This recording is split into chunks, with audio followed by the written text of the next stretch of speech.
As we go on. Oh, my LCD. Your clock is wrong. She was calling down. So she's like. Why is your clock wrong? No, it's like so. What? It's like it's this. Yes, it's actually 6:58. Yeah, Yeah, 6:50 now. It's the weird thing. well, mine will probably get there too, but yours isn't synced with the web, is it? No, I think with me. Well, Or are you in sync um, with the world? What matches the clock in the car, which is, No, yeah. the interwebs have the answer. Always do. But- Hey, hello.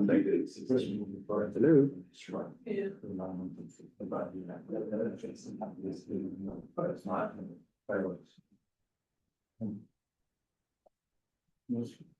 Julie's gonna share. There's Gretchen.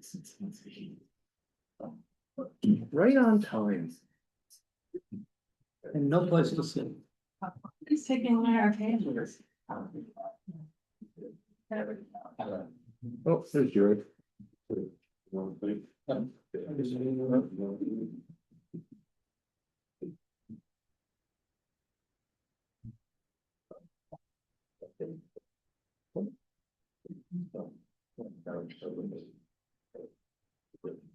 Look, Gretchen, get set up.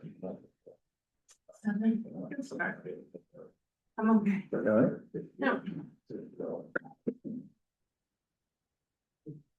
All right, it is 7. Let's bring this meeting to order.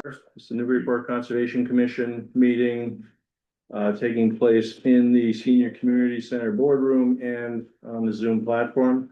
This meeting is being recorded. First item is roll call. All right, Reese Champity. Here.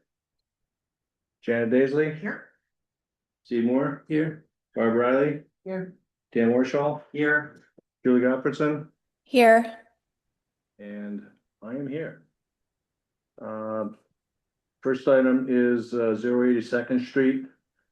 Prince Boateng, Stog and Stone sauna. Do you have any idea whether they're gonna come tonight? No, they indicated that they'd be here, so they're not here now unless someone here is associated. So I think we'll have to move on from that agenda item. Okay, Since we just got their latest communication today, yeah, say we're gonna continue it? That's up to you. I don't know if everyone saw my email, but we have been waiting for this. They have a policy and procedures document. They, before the last meeting, wrote this up and then we asked them to revise it and that came in at like 7:30 this morning and I shared it, but that's well past the filing deadline, so. yeah, You know, it's at your discretion whether you want to accept it or continue, so you have time to. I didn't have time to look at it. yeah, it's taking that time, okay, yeah. There was type which they haven't done. Right. Unless, I don't know if they were gonna ask to condition that, I'm not sure, because they're not here No, to. they're not here, so, we wanna continue it? I'll make a motion to continue. What's the date? Today's, the 21st? Today's Today's the seventh. For the next No, one. yeah, well, Yeah. that was one thought altogether. There's a whole paragraph. Motion to continue to the 21st. Second. All right, Dan Warshall, Yes. Barb Riley, Yes. Steve Moore, Yes. Reese Champity, Yes. Janet Daisley, Yes. Julie Gottfredson. Yes. I vote yes. All right, the next item is 5 Basin Street, public hearing for 5 Basin Street, Cindy Singer.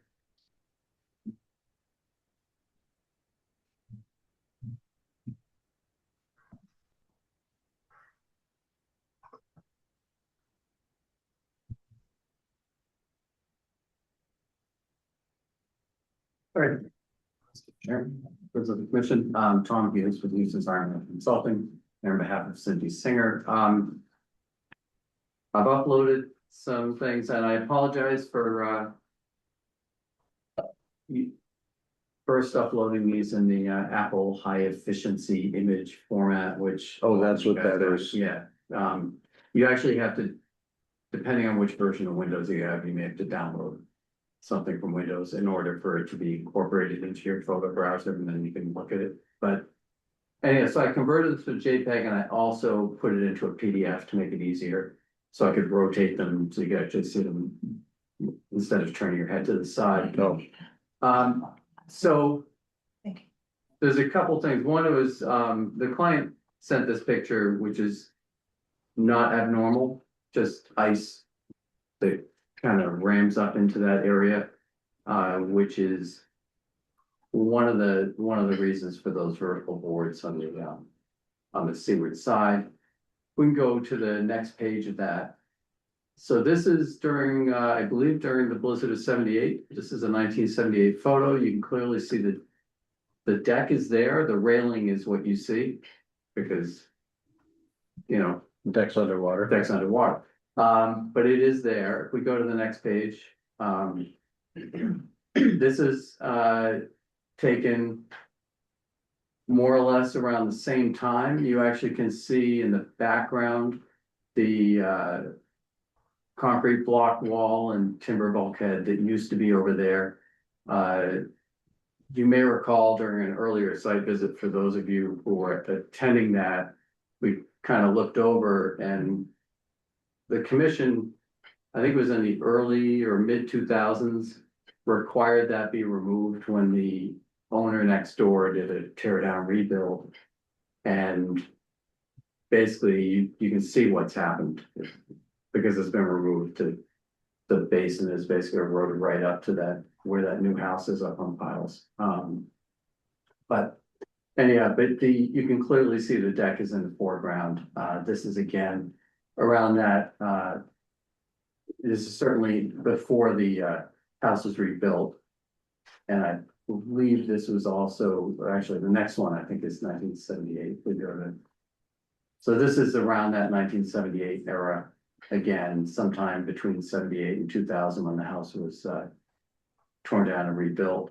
And you can see the revetment, you can see the you know, the vertical wall, you can see the deck, the stairs, you know, all there. And this, when I got hold of these, it was like, this is way better than giving you an aerial image with me trying to outline what you're looking at. It then gets into, you know, seeing the pyramids on the photos on Mars or whatever you want to do when we start getting into that. I see things other people don't. So very clearly, this has been around for a while. And then if you go to the next, I mean, that's another picture. This one is from the neighboring property with that wall still there, and you can look, and the deck we're talking about is the one to the right. In that image, you're only seeing a part of it. So this is from the neighbor to the south. Again, with the wall that was ultimately removed as part of it. So, anyway, so that gives you sort of the historical part. For the vertical boards in front, to prevent a kayak from both going in headways and also to keep the larger chunks of ice from getting under there, because even the helical is not going to withstand that kind of ice impact if it really is coming on strong. The boards will at least give some buffer there. What we're looking at is we use a 4-inch wide board, then skip 2 spots, and then a board. So basically 4 inches, 8 inches open, 4 inches, 8 inches open. If we do it with lumber 2x4 that's 3.5, it would basically be 3.5, 7 open, 3.5, that same ratio. So 2 open to 1.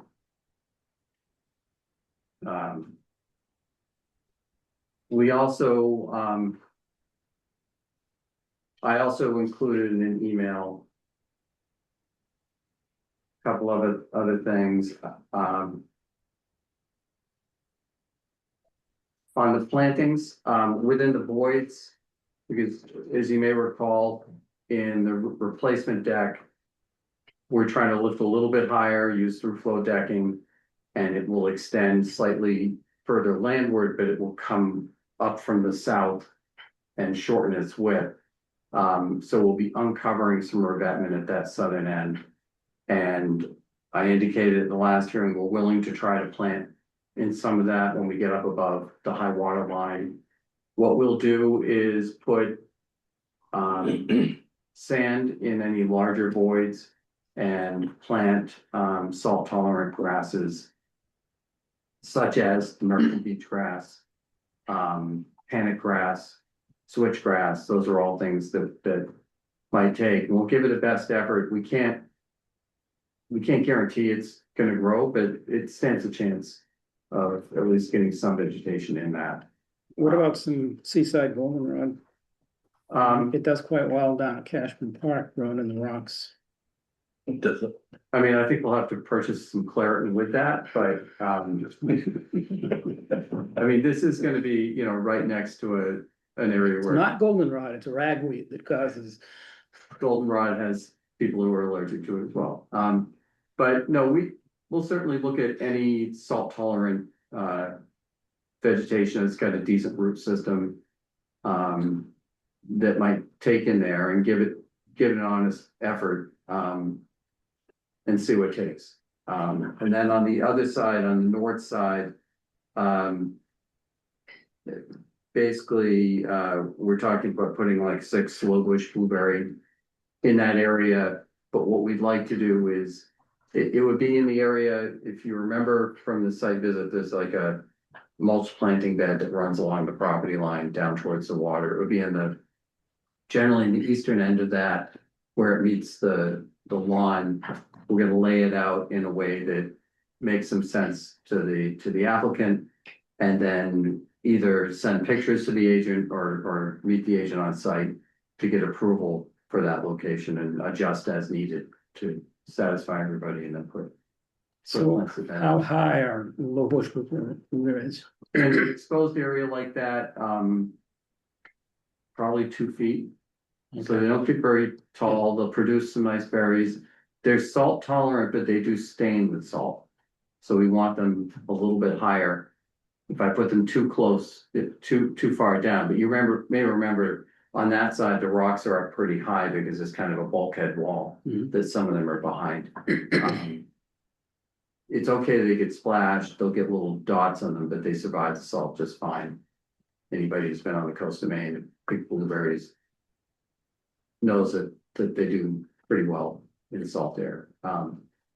And, you know, it's possible we could talk about substituting another similar native smaller shrub, but for right now, we'll commit to the blueberries, and if we have to change species, we go to staff, and if they feel we need to come back to you, certainly we would, but it would be a coastal and appropriate native shrub. So I think those are the main elements. And then on the garage, we reached out to a contractor and they were unable to run the numbers. They thought they were going to be able to get things to us, but we're confident that we're going to be able to get that as not a substantial improvement. We're talking about kind of a no frills bathroom going in. And that was the subject of the floodplain administrator's comments. And I understand the concern about whether the commission conditions it or not. I do have with me a withdrawal letter that I'm willing to turn in, but I didn't want to just have that one last effort at trying to get that as a condition and just put that certainly if I was in here talking about work on the main house and that's all I was talking about, that's something that it would make sense to hold out approval, but it's a very conditionable thing, even if what you condition is that the work on the bathroom and the garage is not approved until such time as the applicant brings substantial, improvement information either to the agent or to the commission and receives written authorization or something like that.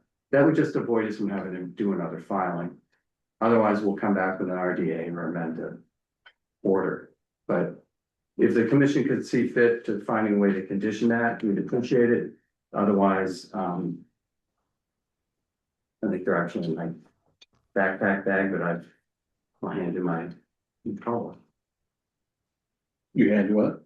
If you don't want to condition it, I'll hand you a withdrawal letter to withdraw the bathroom from the project.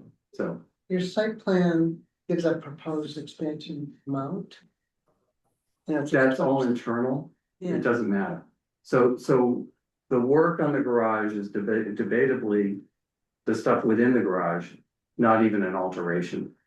But even for projects that aren't an alteration, the way the city has typically still handled it is you still need to demonstrate it's not a substantial improvement. Because if it is a substantial improvement, you do need the commission's approval, because then you have to put things up on piles, so.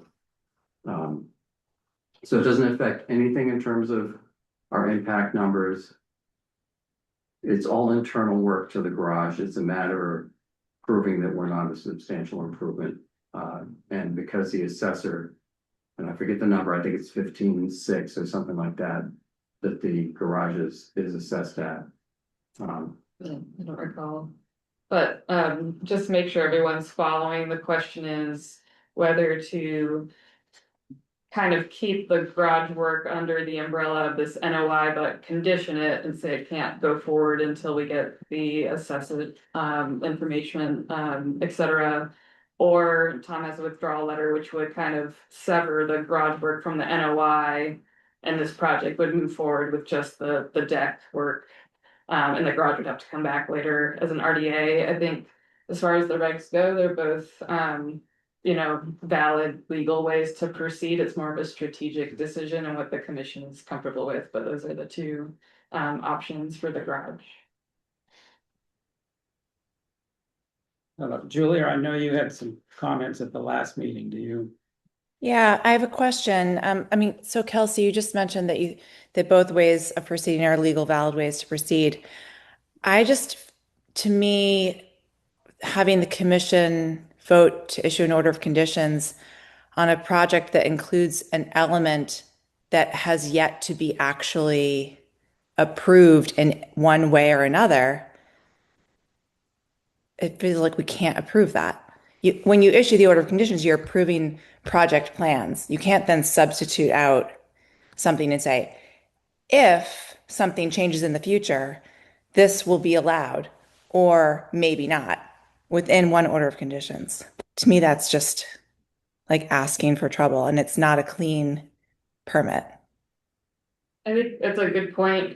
It's definitely I think it can be conditioned, but it, in a way of looking at it, is a risk. And I think it's a big strategic question, and it's definitely a valid course of action to say, we're not comfortable with that, and we're gonna require you to come back later for the garage work.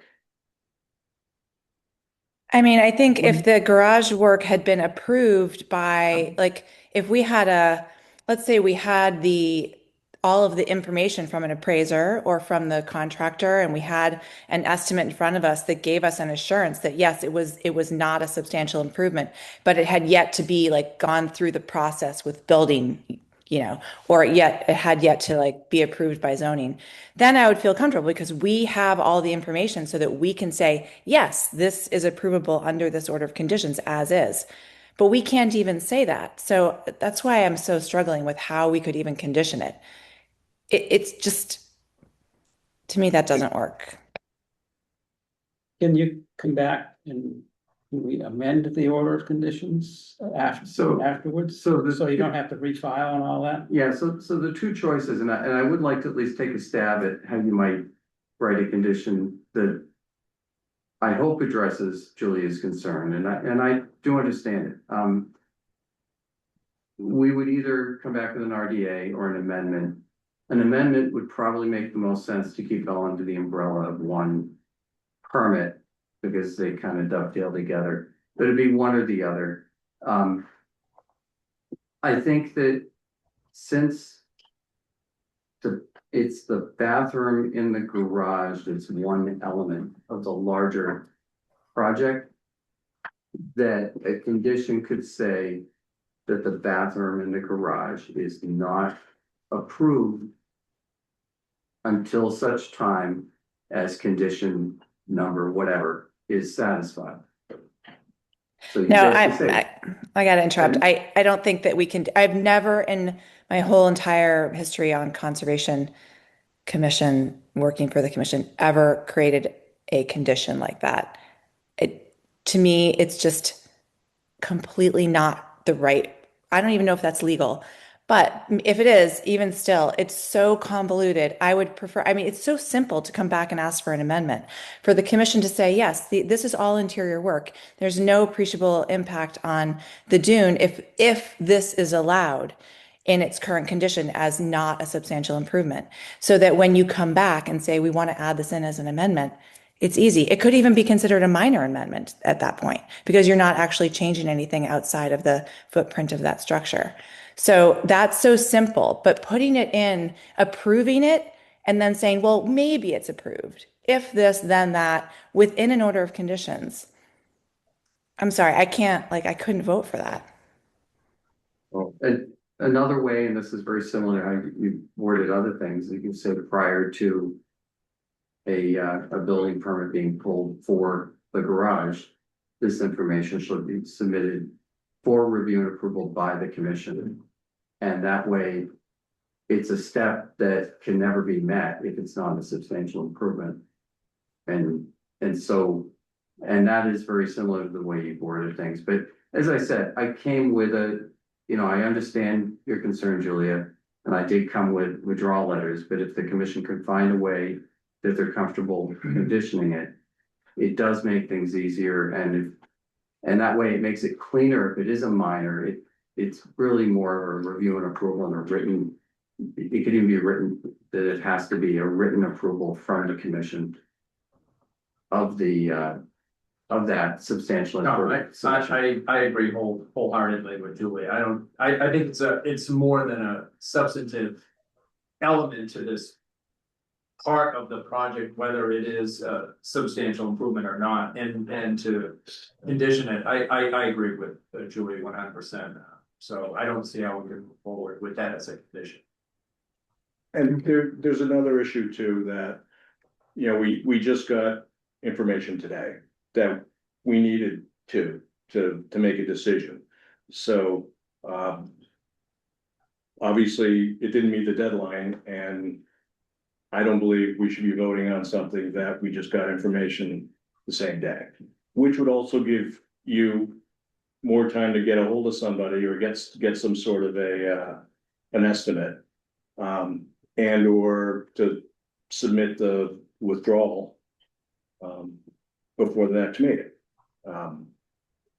Just for that, most of this stuff I could probably deal with, but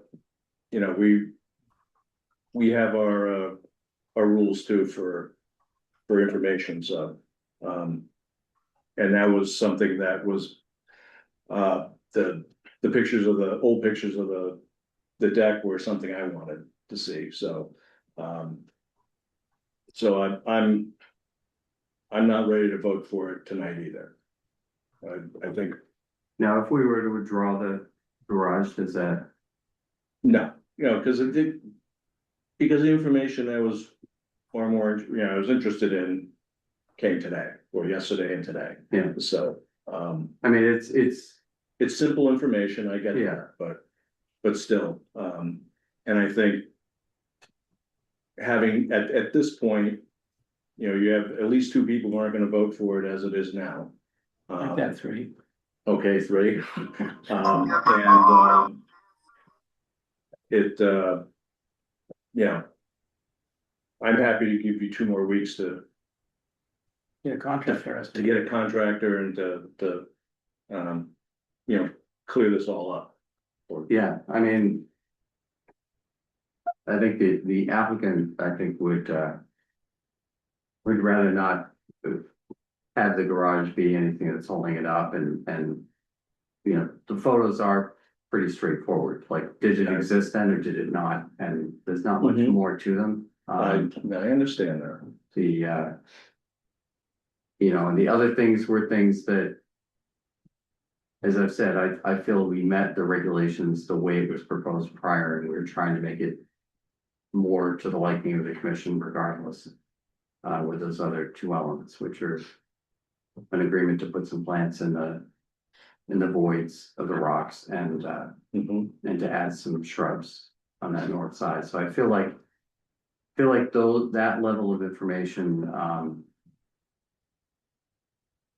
I would hope the commission would be willing to vote, having received that. With a little notice, there's nothing technical, there's no change to the plans.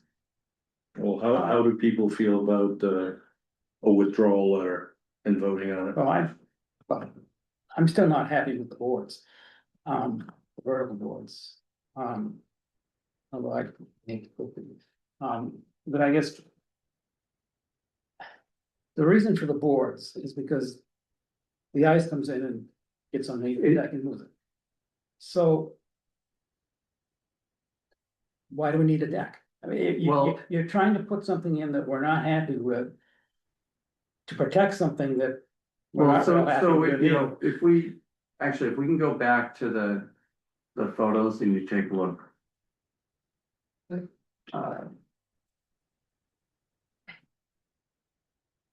So if you take a look at the old photos, I mean, this thing has had.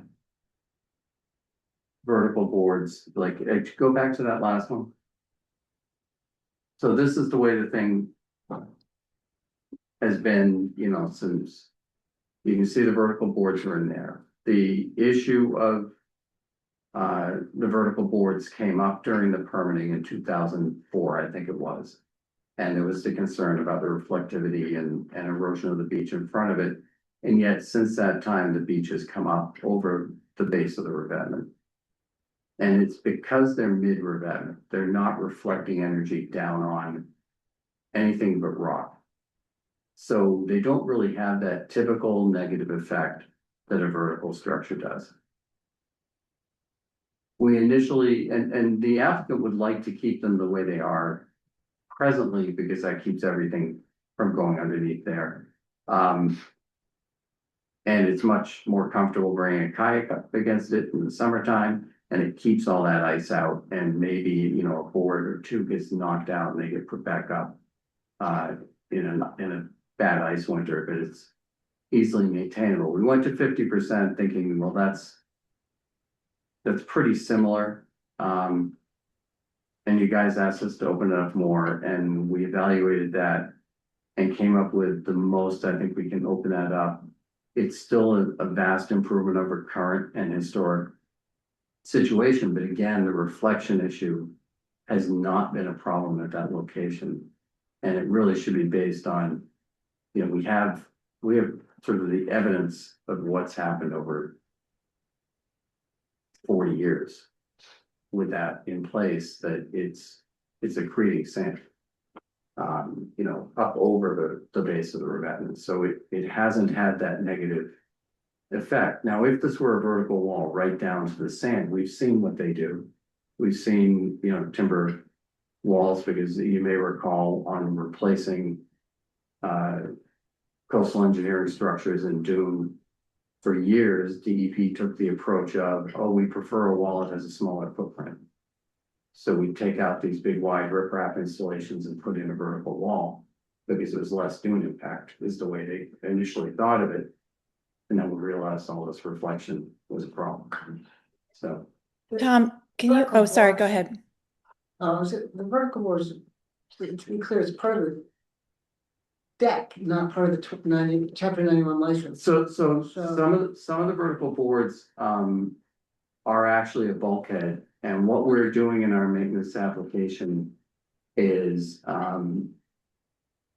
rather than reconstructing bulkhead to make it a more effective bulkhead, which wouldn't be vertical, you do horizontal and have I-beams holding it together. Is we're just relying on a revetment that has the proper size stone and all that. So the vertical boards then go to be no longer really serving a bulkhead purpose, but serving just the purpose of keeping ice and boats out from underneath the deck. And if we open it up too much, so a kayak can kind of get wedged in there, that does become a problem. Or a kayak can't pull up alongside for recreation, but then on ice in the winter, if we have it too far open as well, then the ice gets in, starts wedging around and up against our helicals. And But are any of those vertical boards part of the chapter 91 license? in the current form they are, but through the maintenance application, we can essentially make it, so it's essentially a minor change to that structure to go. To essentially remove it, because by constructing the riprap component of it. To the spec that, you know, that it is. In the plan, you know, in our new plan. Then we feel like we don't really need that vertical bulkhead. Component anymore. But yes, the chapter 91 plan does show a bulkhead. With boards. Yeah, it's You're a bulkhead. trying to follow. No, so a bulkhead is a wooden, in this case, wooden bulkhead. Okay, Is a vertical structure that contains material behind it yep, got that. and stops the water. So But it's the essentially boards a wall. that Steve and Barbara are talking about are different. So when you look at this deck, Yeah. you can see under the deck, the vertical boards coming down. Yep, Those are the same boards you're looking at today. What's happened is the stone has settled out underneath. So now you're seeing a little bit of a gap on the bottom, so the bulkhead has become less effective. Kelsey, And can you zoom in on that? Yeah.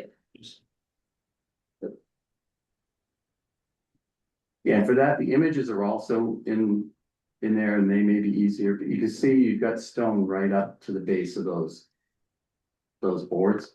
Tom, Yeah, getting back to Joe's comment about receiving the material late. I don't even see a deck in that picture, to be honest with you, and maybe it's just me, but I see a railing and I see a bulkhead.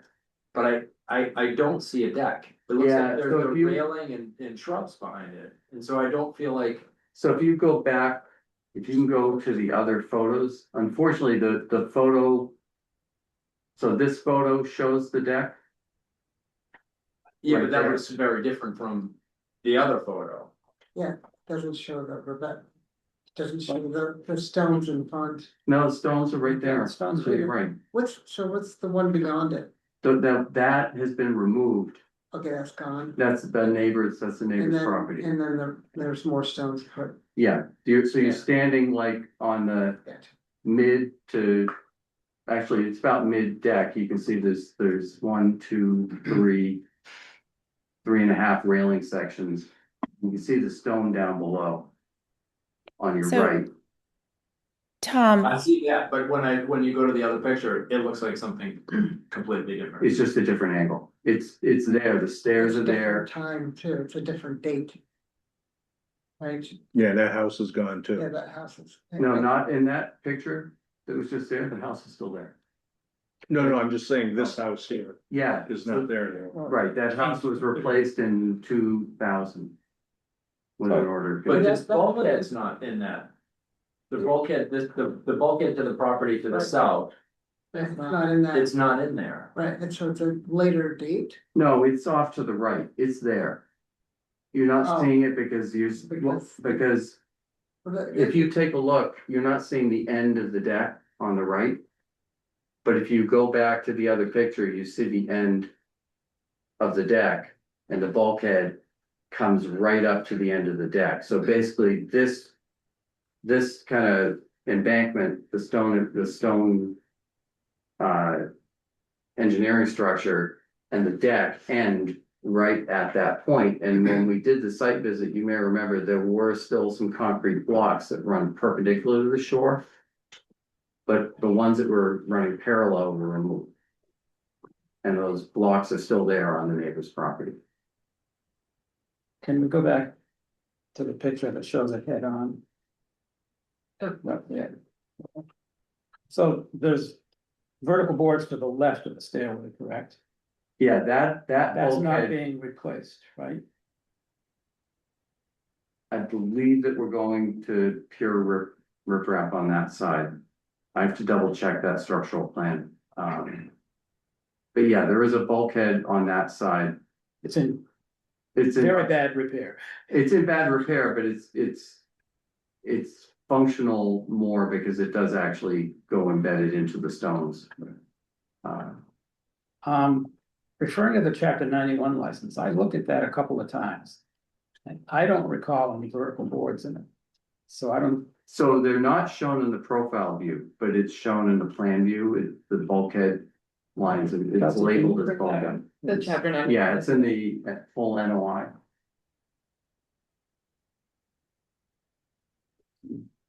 So Tom, are you asking for a permit to like replace a pre-existing bulk? I'm getting so confused of the way we're talking about this because So you're describing this as a pre-existing bulkhead situation, but the application is for a deck on top of a revetment with planks coming down. And then is there like is there even an So- argument as to how that meets the regulations? It's very different if we're looking at replacement of an existing bulkhead versus what is shown in the NOI. So if we can, first, let's take a look at the license, what's in the license, if we go to license plans, and I'll get to that question in a minute, Joy.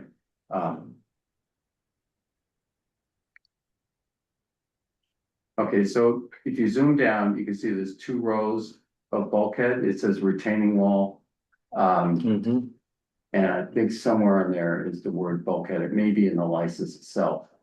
Where it talks about it, but if you go to, so is the retaining wall, the vertical boards, is that what you're the saying? retaining wall is actually, there is a vertical wooden wall, I don't know how much of it is left to it, but when you get to the end of the riprap on the landward side, Mhm.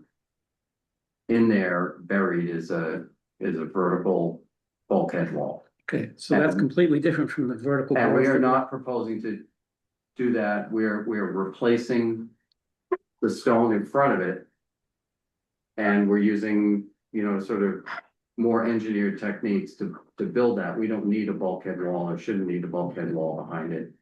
Okay, so the vertical boards that The are, vertical, so that are the protecting vertical the- boards that are in the front, you can see the line that runs across. And I believe we're not proposing to do anything to replace the ones on the right, but we can just double check that if we go to Lisa O'Donnell's structural plans, which I think we should have in one. You can't really tell those are vertical boards, from this. Yeah, and unfortunately, this was a simplified plan and it really is not overly detailed, and the datum is a title datum, I think, or, But when you submitted the application, or. yeah, we were not proposing to do bulkhead work, we're proposing to replace the, Okay, there's a bulkhead versus the boards associated with preventing kayaks from coming in, they're 2 different things, right? Yeah. So, let's look at this again, because I'm totally confused now. yeah, okay, Because- so actually. Wait a minute, let me Yeah, explain my sorry, confusion. So we've got a retaining wall, which we think is the wooden bulkhead behind the rocks. Is that correct? Yeah, actually, when I'm looking at that, this is now showing the deck is behind it. I understand that if we go to the top of the rock. This is showing the stone up to where the deck is, and it says retaining wall. So it was calling the seaward face of that a retaining wall. The But rock, this, right, the stone clearly goes all the way under that deck and up into the area behind it. And that's traceable, and I understood at some point, somebody told me there's a wall in there.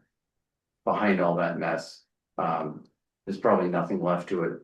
okay. So that I guess, so that is showing those boards as a retaining wall, but we're not proposing to replace them as a retaining. Well, you're saying that the other horizontal line there is the boards coming down from the deck, is that? Kelsey, can you zoom in on? Yeah, and actually, so. Yes, I'm sorry, it's been a while since I've looked at this, we can go, so this. This is running right where you're seeing those vertical boards in the picture. And the other dark line is actually mean high water, that's, Okay, Okay. that, Now on the deck behind it. right. so And this is, then back behind the deck, my understanding is running in there, behind there may be an old wooden bulkhead, we're not doing anything with that. I So mean, where the line is retained. Is where That's- you're proposing to put the boards. we're proposing to put the board but space. not as a retaining wall, just as, We're proposing to basically replace the current function is not retaining anything. Yeah. Right? They're kind of, the stones have settled out from underneath. We're proposing to replace the stone. So the stairs that are going down, Yeah, they're going over the deck? no, they're at the very end of the deck. I know, but So basically is the deck drawn on there? yeah, Yeah, that This is that the horizontal line there. this is the deck, right? This Okay. is, you come out of the house, you walk down, you go down some stairs, deck is here. Then this is a landing, and Okay, you go down the stairs, and the stairs are part of the chapter 91 license, and that's part of the ability of the public, if the tide comes in, to be able to. all right, sort so of get what's out. labeled as the retaining wall is what we're looking at in the picture as the vertical board. Yeah, I think that's, Okay. Not the best drawing. no, it's not, and this, frankly, it took.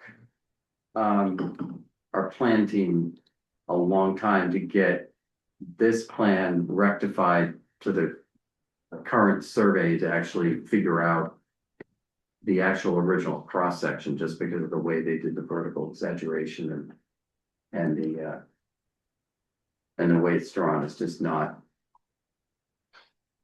as detailed as I would Okay, like. so just because something's in the chapter 91 license doesn't mean DEP approved it, is that correct? No, if it's in the chapter 91 license, it was part of the review. And part of the approval, but it doesn't mean like the house and the stuff above mean high. That's entirely above mean high. Is not what's approved, right? But the. What am I trying to say? The. Like the stone revetment, because it crosses the entire stone revetment is an approved structure. Okay, so I Enter. understand. I'm still not happy with the vertical boards, but I guess I'll have to live with that. Well, we have tried to open them up Right. more. And, as I said, they haven't caused the problems they normally do. And that's because they're not landing into Right. sand. I just have one more question on the vertical boards, just to clean it up a little bit more. Is there a regulatory argument in the NOI? And I apologize because I just don't have it open in front of me. And it's been a while since I read the original. Is there a regulatory argument for why those vertical boards are allowable under the Yes. regs for coastal? Yep, Okay. and that was, And what is that? further refined in that last edit that was then part of what you guys sent off to council. And how do these vertical boards, how are they consistent with the regs? So now you're stretching my brain back to the regulations. I do have a whole section on it. Okay. I'm there's just a wondering, are we number- asking for an exception to regulations for these vertical boards, No. or is this something? No, it's described as a regulatory analysis and they do, it does make sense. The other thing is the bottom of those boards are 2 or 3 feet above any sand level as well. That's, just another thing to consider here. They're coming down to rock, they're not coming down to sand. So it is a different beast. Yeah, But it just now- goes against everything that makes sense regarding V zone and structures in the V zone and all of that. It really does. So that's why I'm wondering, like, what is that regulatory, what is the ability to do this under the regs? 'Cause it truly just doesn't seem to make any sense in the V zone, other than to prevent kayaks from going under the deck. There, you know what I mean? Well, I mean, you've got to remember that if we did not have an existing structure here, I couldn't be in here very easily proposing a new. Right, right. Without trying to get a variance from the commissioner. I'd be in Yeah. here saying, please deny me, I need to apply for a variance from DEP. I guess, and that's sort of where I was going with the question around, is this replacement of an existing bulkhead? Or, you know what I mean? That's a very No, good question. No, this is, so what we're doing is we're replacing the riprap Yeah. and. But We're were referring basically, earlier the bulkhead, you know, when you look at the bulkhead, especially in present conditions. It really doesn't survive, you know. Full-on velocity storm. It's just not gonna hold up, you know, vertical boards is not typically how you would do it, right? But it was built. I'm sure without engineering. Decades ago, so. Okay. Yeah, So we're it's- just going to the riprap. Yep. To deal with the velocity zone things and then just trying to maintain some of the other function that those boards do currently provide. That will also protect the elevated structure, right? It'll keep the ice from mangling the helical piles, and it will also keep people from, as the existing bulkhead does, it will keep people from sort of kayaking under the deck, especially as elevating it up higher does slightly increase the risk of somebody getting caught under it. Yeah. So I get where I get it. That you can't call those boards a bulkhead, even though it previously in old, way back, it was like a bulkhead. But right now, that's not what it is. So I'm wondering if this is permitted, this should be called out as the reason why, like you said, the deck wouldn't be allowed now either. But because it's replacement of pre-existing, there are certain circumstances that may make sense in this case that might not in others with regard to these vertical boards. I think that should just be made clear in any order that gets issued. That's all. Well, should we even refer to it as a bulkhead? Because in here, it's referred to as a retaining wall. Yeah. No, I think we should read. Yeah, I mean, I don't know if the nuance between the two of them, but yeah, I mean, I think you could just basically refer to it as a portion of the vertical boards that comprise the retaining wall. Will remain, space yeah. that comprise the prior retaining wall, spaced apart. Sufficient to prevent kayakers and ice from, getting underneath or something like that. Right. Because I guess, since it is shown on chapter 9 loan license, I suppose we could have come back and said, we want to replace the bulkhead, but it just, Yeah, it's not a bulkhead. when the structural looked at it, it's just much cleaner to build a functional Yeah. revetment properly that Mhm. does this, and then that has all the benefits. I know in Massachusetts, talking about the benefits of a hard structure, it's controversial, but I mean, a revetment with open cell does diffuse energy and it does send it in multiple directions. Yeah. It takes wave energy and converts it to heat. It does do some good things, especially when compared to a vertical structure. And so we felt this is a better alternative when we are trying to make this be a better situation all the way around. So That's the placement of the boards now, if it's separated. Could that impact the helical, still adversely impact the helical? I mean, so if they get knocked out and ice gets underneath, and if it's big enough ice, I mean, you've got a hearing after this, and then after that, we've got the yacht club. And, I don't want to mix my two clients here, but they're here because ice took out really big piles and damaged them. And those of you who were on the sidewalk saw how big those piles were, and the metal piles have got. Well, Okay. my question is, Yeah. will it damage the helical piles just for the decking? Or will it have impact to the license structure? Well, if you get enough ice in there and it wedges in, it can knock stone around. I mean, ice does a lot of damage when it gets in places, and so we really would rather the ice just kind of skips off it and moves on its way. And you can see in that ice picture, which is sort of an extreme, there's no skipping off ice there. That's all just built right up against it. So if we can at least keep it at bay and have a few sacrificial, essentially 2x4s that keep it from doing that kind of damage. You want to use 4x4s instead? Yeah, well, I mean, 4x4s, or, maybe, maybe we should investigate whether they should be a metal thing, but I mean, but the spacing will be the same. Yeah. And the idea is to just try to keep that stuff out of there and,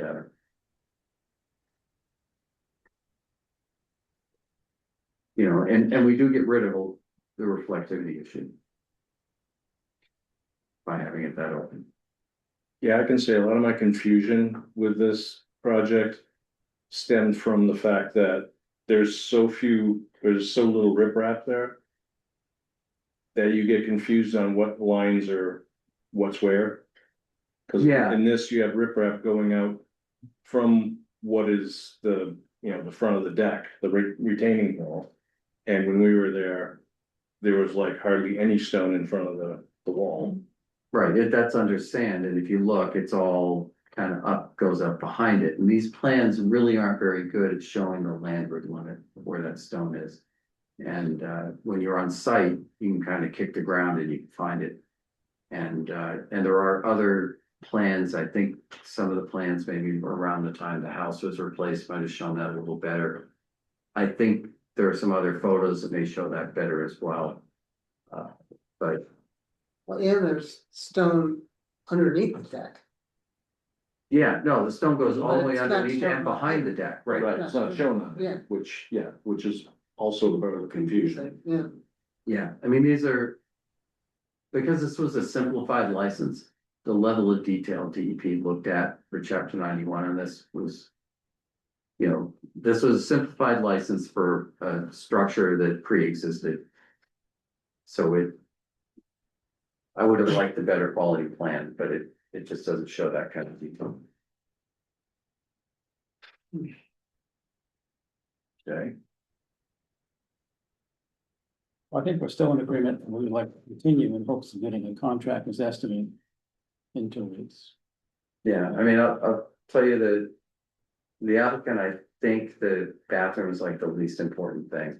And it was just one of those, what else do you want to do here while we're in getting a permit?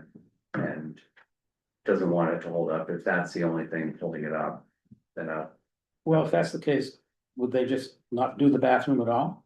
And then we don't have to worry about it. well, I don't know. I mean, I think they'll get a. Porta potty. So the problem is we don't have a contractor chosen, right? So to ask somebody to go and do an estimate, which we did, right? But they weren't racing to get it, I guess. well, you do have a document to rescind that part of the request, right? Yeah, I've got it. It's actually in the backpack. I think that's the question that the folks Yeah, want to let me that, just grab that. if they got rid of that. I was just trying to avoid them having to come back and refile. Well, that's fine, well. Whereas if we postpone it 2 weeks. And they have an estimate. We can have Yes. them, or we can either approve it or amend the order of conditions. And that's what I would be prepared to hand over if you guys want it. It's just It basically says, we draw the bathroom and the garage from the project and. it's the outdoor kitchen. So Tom, do you don't think you'll get the contractor's estimate within the next couple weeks? We were trying to get it since the last, meeting, Because it was there. and Julie, I could, That's what I got in my minutes. you want, I could read this?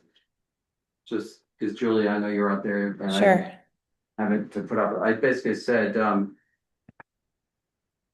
dear chairman and members of the commission, the floodplain manager commented on the notice of intent that the proposed bathroom work in the garage needs to demonstrate it's not a substantial improvement of the building code.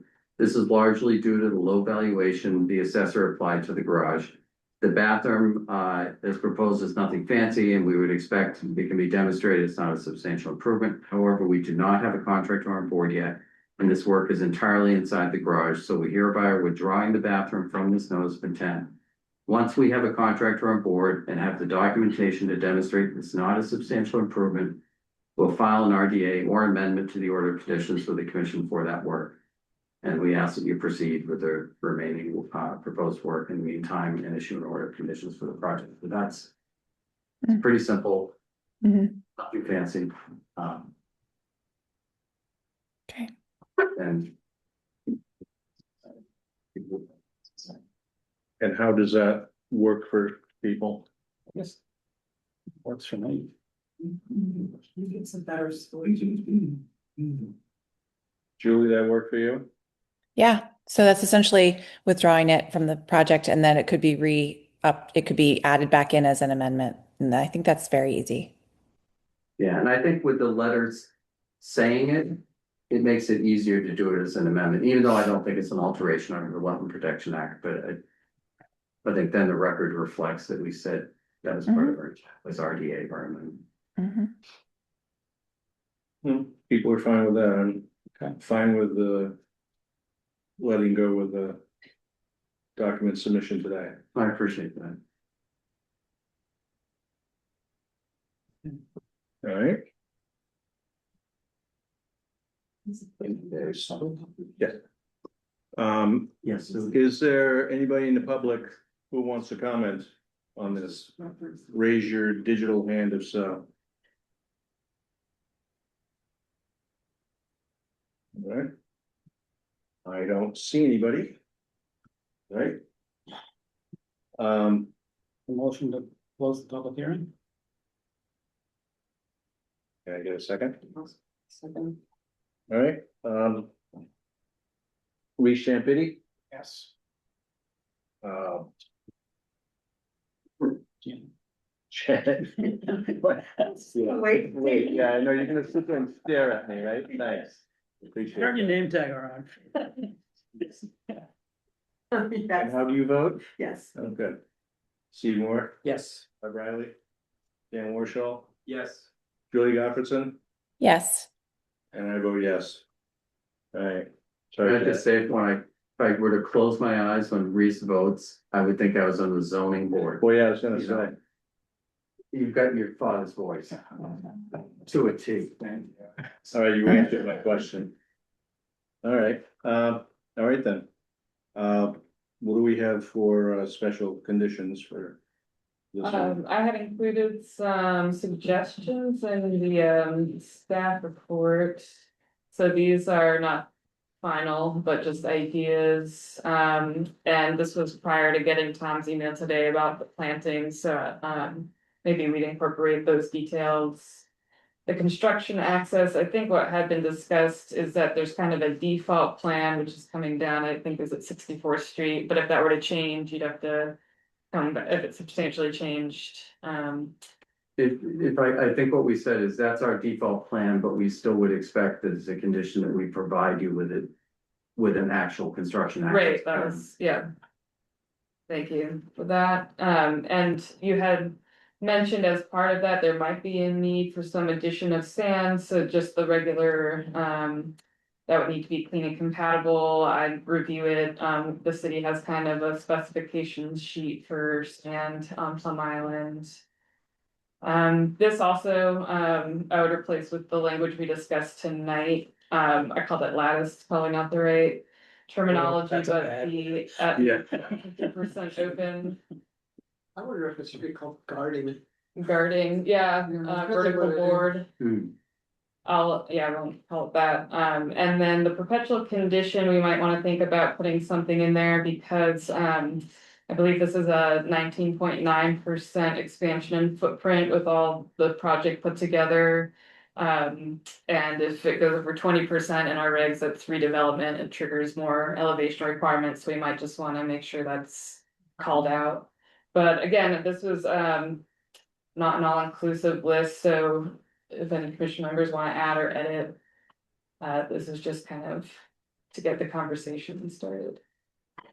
I think it's standard in our Plum Island conditions that it's 2 growing seasons for plants. I've not been doing that as a standard, but am happy, usually that's written as any plantings have to have at least 75% survival rate for 2 growing seasons with photos and a report at the end before the certificate of compliance issue. Mhm. Not including the stuff like Can add in the that in. stones. Yeah. Yeah, I think if you just, for that, if you wanted to refer to, we did demonstrate due diligence.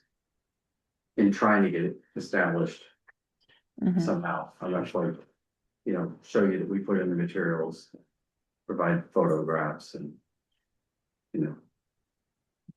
no evidence of spraying Roundup on them.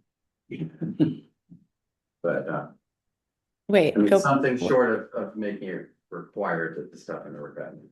Yes, Julie? You're just talking strictly about what goes into the revetment, that's like a good faith effort, but we can't really guarantee that that's going to survive. Okay, I understand. Mhm.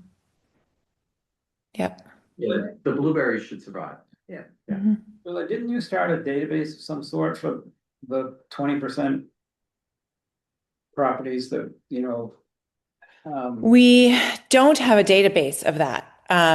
It'd be brilliant if we did, but it goes back so far into historical records where nothing was even electronic in terms of when people added on to homes in the V and the AO zone. But what we do is every time one comes before us now moving forward, we look to see what permits were issued in the past, what kind of additions were created onto footprints, and then we put in a perpetual condition that nothing else can be added. Um, we could start a database of every property in the VNAO zones. We just haven't done that yet. Get on that, Kelsey. Yeah, I can start one. Just kidding. If I may, this, I think, was it 25 Basin, Julia, the one was a few doors down, Dr. Yeah. I can't think of the name, but Yeah. super nice guy. They had that same condition, so if you just wanted to lift that. Right. condition, 25 Basin. Yeah. There's a few with others that have it. minor tweaks, make it fit this project versus the other one. Mhm. Take care of that. Yeah. Okay. Anything else?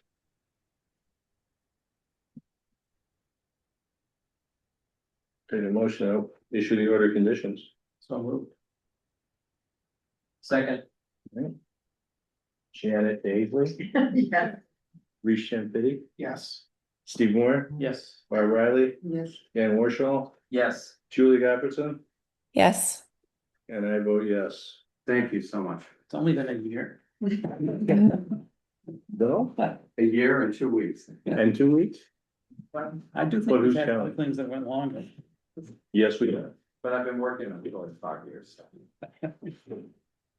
All right, next item is 51 Water Street, rear wharves, Paul Avery for consulting. I believe Paul's on one.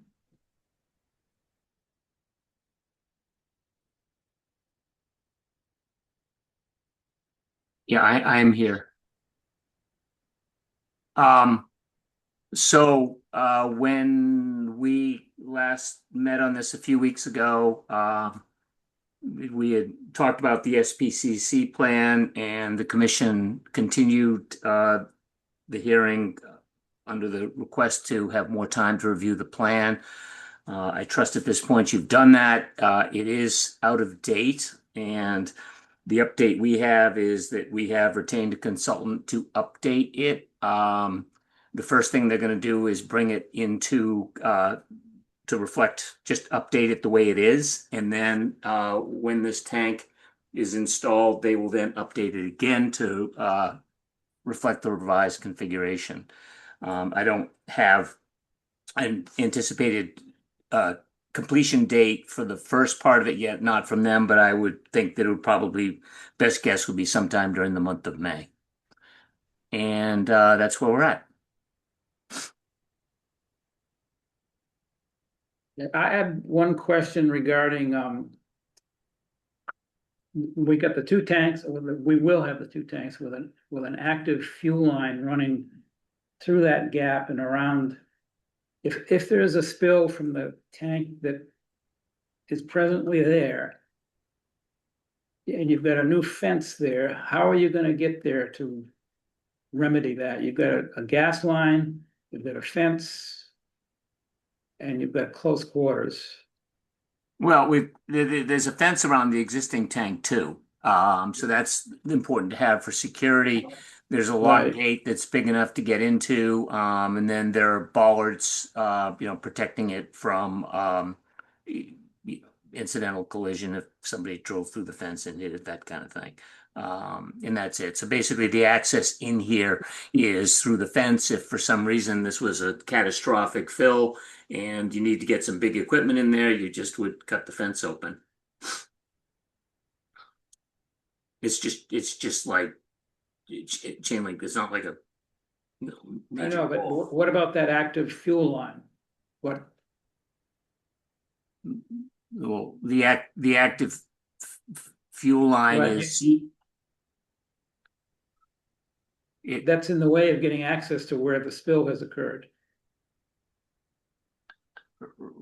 well, it's I mean, I have to look at the tank installation. I'm not even sure if it's in the ground or wherever it is, but I don't. Well, It's you just described small. it as above ground in your presentation. Yeah, it's above ground. The question is whether, I mean, is it up, what elevation is? I think it's running along the ground, I believe, and I'm not, the tank designer, and he unfortunately isn't here this evening, but yeah, I think that those pipes are generally, on the ground, and they just would something that you'd have to navigate around. I mean, they're not very big, they're only a couple inches.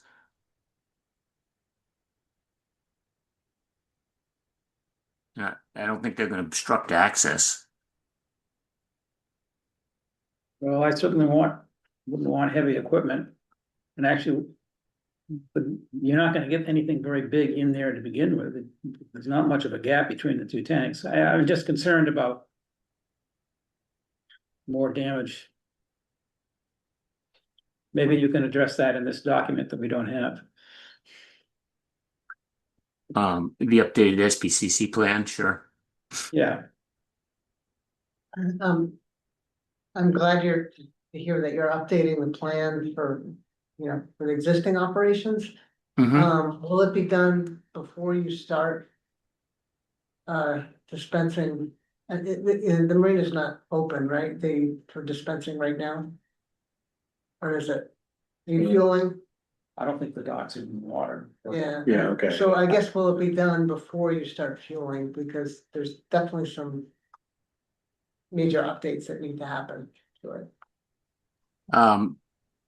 Chris, I'm not sure what your schedule is to start, when the floats go in and that type of thing. Are you on the line, Chris? Yeah, the plan would be to have the SPCC plan completed before we dispense fuel there. And right now, our date when the docks will be in and our dockage agreement begins is the 19th of May. We, probably won't be dispensing at that point. We'll probably be a little bit late. But yeah, we anticipate having that done mid-May before we actually open the season. The plan itself. I know you have some language in the plan.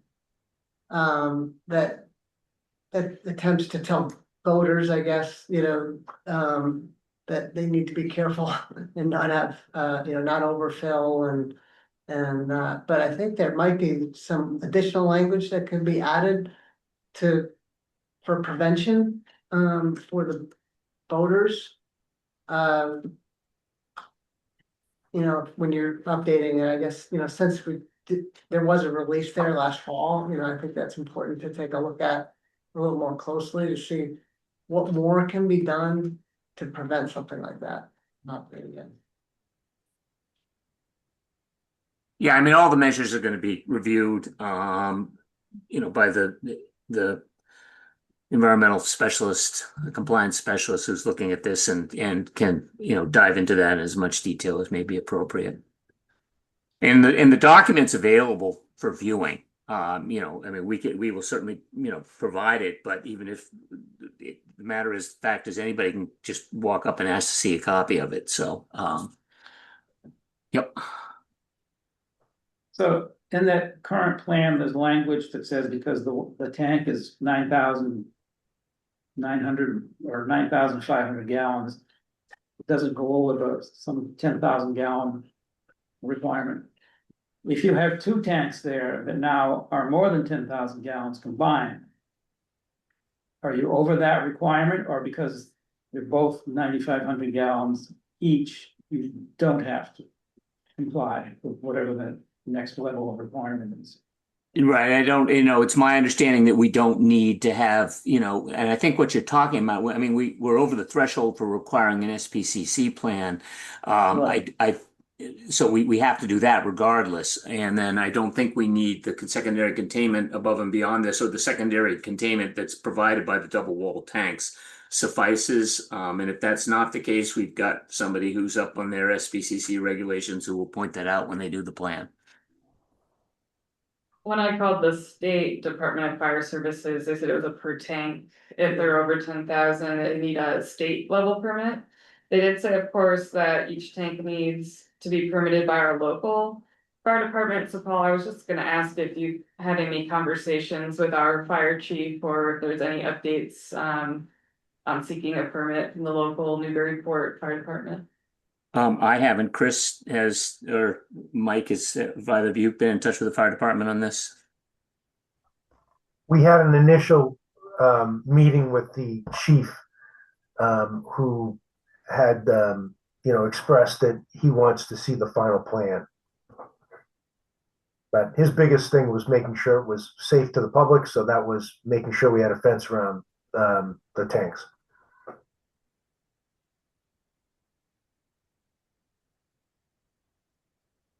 Okay, I mean, I think the Conservation Commission isn't an authority that has jurisdiction over the spill containment law. That is separate, but I do think the commission has broad authority to protect the Merrimack River Right. as a surface water body and riverfront area and in a flood zone. So as far as having concerns about spill response and containment, I do think that is within our authority to kind of gather information about and require, we can't require the SBCC plan per se, that's overseen by another body, but to set conditions that would maximize or minimize, the risk of a spill.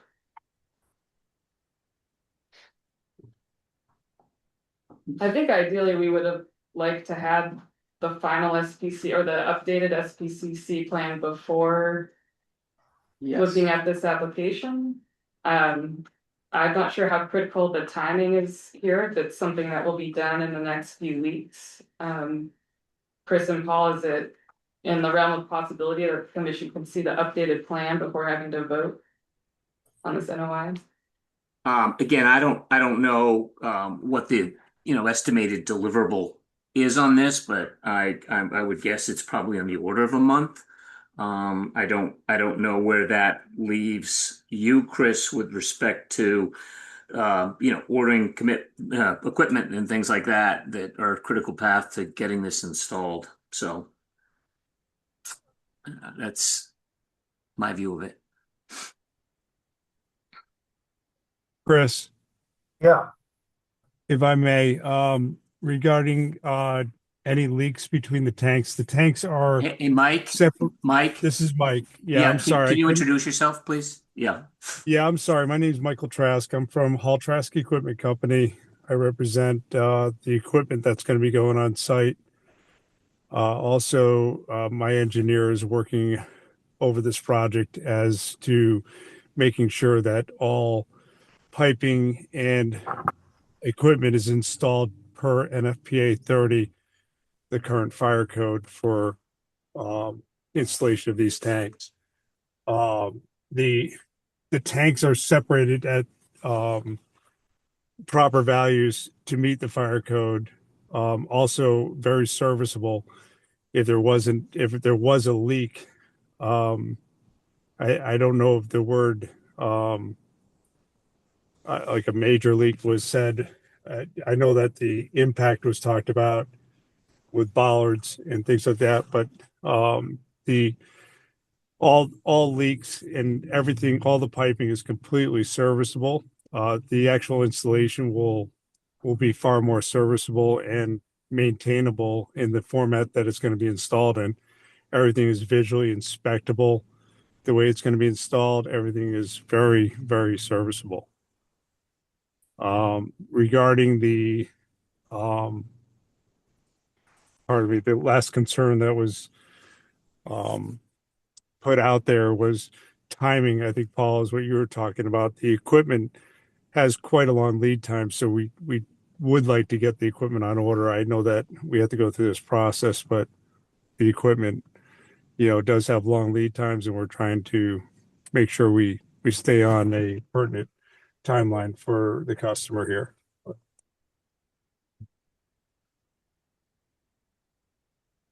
Okay, well, we're Well, I'm only one comfortable that we don't have a plan that's up to date. I mean, it's got.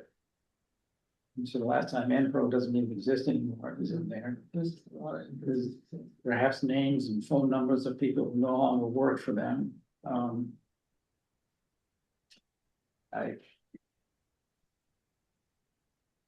don't know. I'm not an expert on these things. I think we'd have to match our concerns with the performance standards for the resource areas, which I think we can do.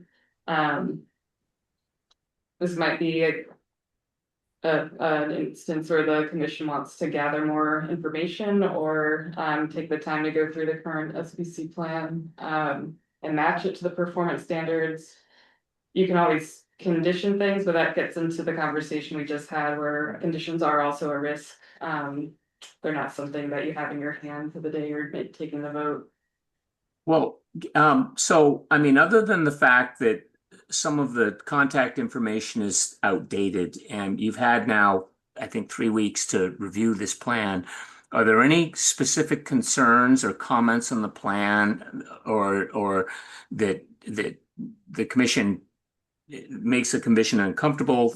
I mean, the phone numbers are wrong. Yeah, we get that. Okay. And I think Enpro is the contractor and they're not around anymore. So the thing clearly needs to be updated. Those types of details are not correct anymore. But if you look at, what's going on here, what the measures are, we've got the spill detection systems, we have the procedures on how they're filled. Are there any of those questions here that are really, how this system operates that the commission is concerned with?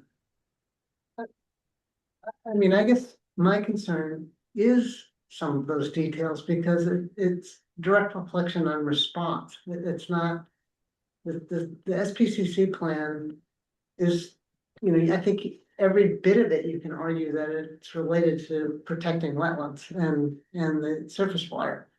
So, to say that, oh, it's just the wrong phone number is, well, if you're going to be calling an entity that's gonna come to help clean up and they don't exist, that is innately a problem. So I think, and that's for the current system. So, I mean, obviously you gotta update it. I mean, if you're not dispensing any fuel right now, why not just update it to meet the new system that you'll be putting in? Well, I guess you have to do both, but Well, we have to do both. Okay, so there's two issues here. One is that the plan is out of date. Okay, but we don't know when the tank is going to go in, and the way we're going here, I don't know when it's going to be. I don't know what the lead time is. So it may not be until well into the boating season. In fact, I'm sure it'll be well into the boating season if it happens this year at all. I don't know. Okay, that's not my decision, not my call. But in the meantime, the facility needs to operate and needs to operate in compliance with the rules, which means the plan has to be updated. So I think, yeah, it absolutely has to be updated. I guess my feeling though is you're asked to approve of something that you want to do, but the plan is not in place that's protective of what of existing conditions or with what you want to do. So I just think personally, I have a problem with it not being updated. So I was assuming that you wanted to get this tank in before the boating season started. That doesn't sound like that's gonna happen. defer to Mike and Chris on that one. Yeah, we're not gonna make the opening of the boating season. That the opening is the May 19th, but our plan is to get open as soon as possible after that date. So that's why we're. Okay, well, I guess I was assuming because you didn't want to remove the existing underground tanks now, because it would interfere with the vote, your customers. I was assuming you didn't want to, you wouldn't want to put this new tank in for the same reasons, that it would be in the way of customers moving around. Well, no, the underground tank, this isn't in the way. This isn't a traffic area here where the underground storage tanks is. It's right in the entrance onto the docks. So this is not a traffic area for customers where the underground storage tank is. If you zoom out, you can see that. It's down and to the right here. So they're not in the same location at all. Right. I mean, that's where people park and, go up the steps and onto the, that's the way into the marina. So what if they updated the current plan with the correct information for response? And then when they've got the second tank installed, we get a fully updated. Well, they're required to look at it every 5 years, and they haven't done that, and so now. They have to update it. I mean, they're out of compliance right now, so they really technically shouldn't operate without it updated. So then, yes, they have to do that, but then as far as moving forward, I mean, it's obviously something that they have to do as well. Every time we change, their operations, they have to update it. So.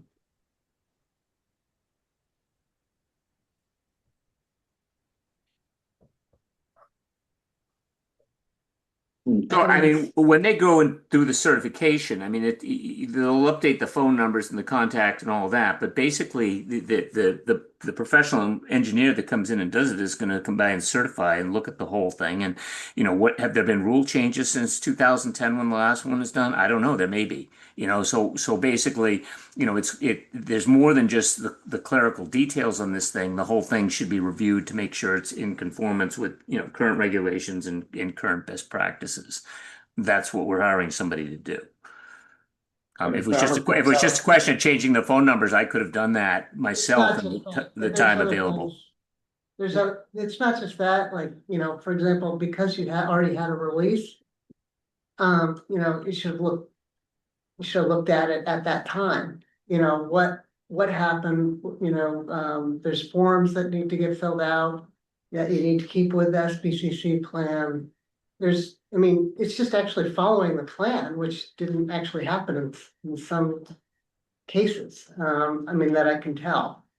So, I think that's what it's about. It's not typos, although there are some. It's not about, the phone number being incorrect. It's about response and making sure that, the river's protected. And so it's not even just about having a plan, it's about making sure you have the training and that, that you've got somebody on the dock, looking at the dispensing of the fuel. It's all the stuff that's in the plan that's actually getting done. And the fact that the plan hasn't been updated makes one think that maybe it's, some other things aren't getting done too. So I think it's excellent that you're gonna be doing it. But it makes it hard as a conservation commission to feel, or at least for me, to feel comfortable that, maybe things are being operated the way they should. So in theory, they shouldn't be able to operate at all because they have a 16-year outdated plan. Well, they need to update it immediately. Let's put it that way, and before they technically should, yeah. Just like they should have this plan in place before they operate their new tanks, right? So.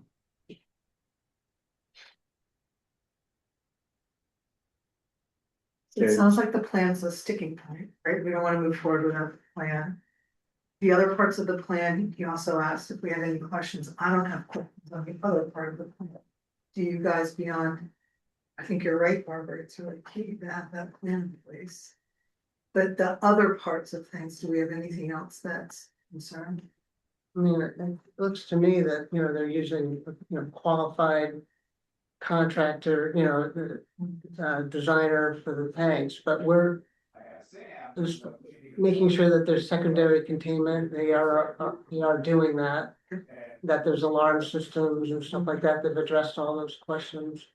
But we're not looking at technically how they're designing their systems, that's not what we do, right? So it's more about protecting the river. Yep.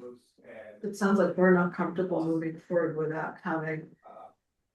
I'm not, but that's. Is that, does everybody feel that way? Oh, you're But- next, Lou.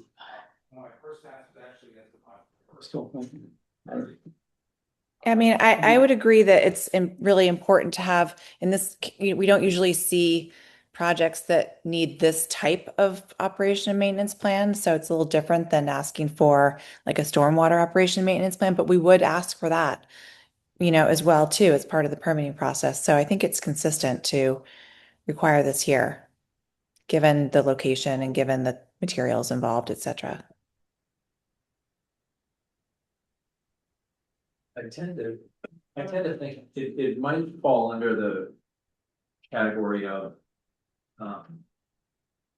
an exception.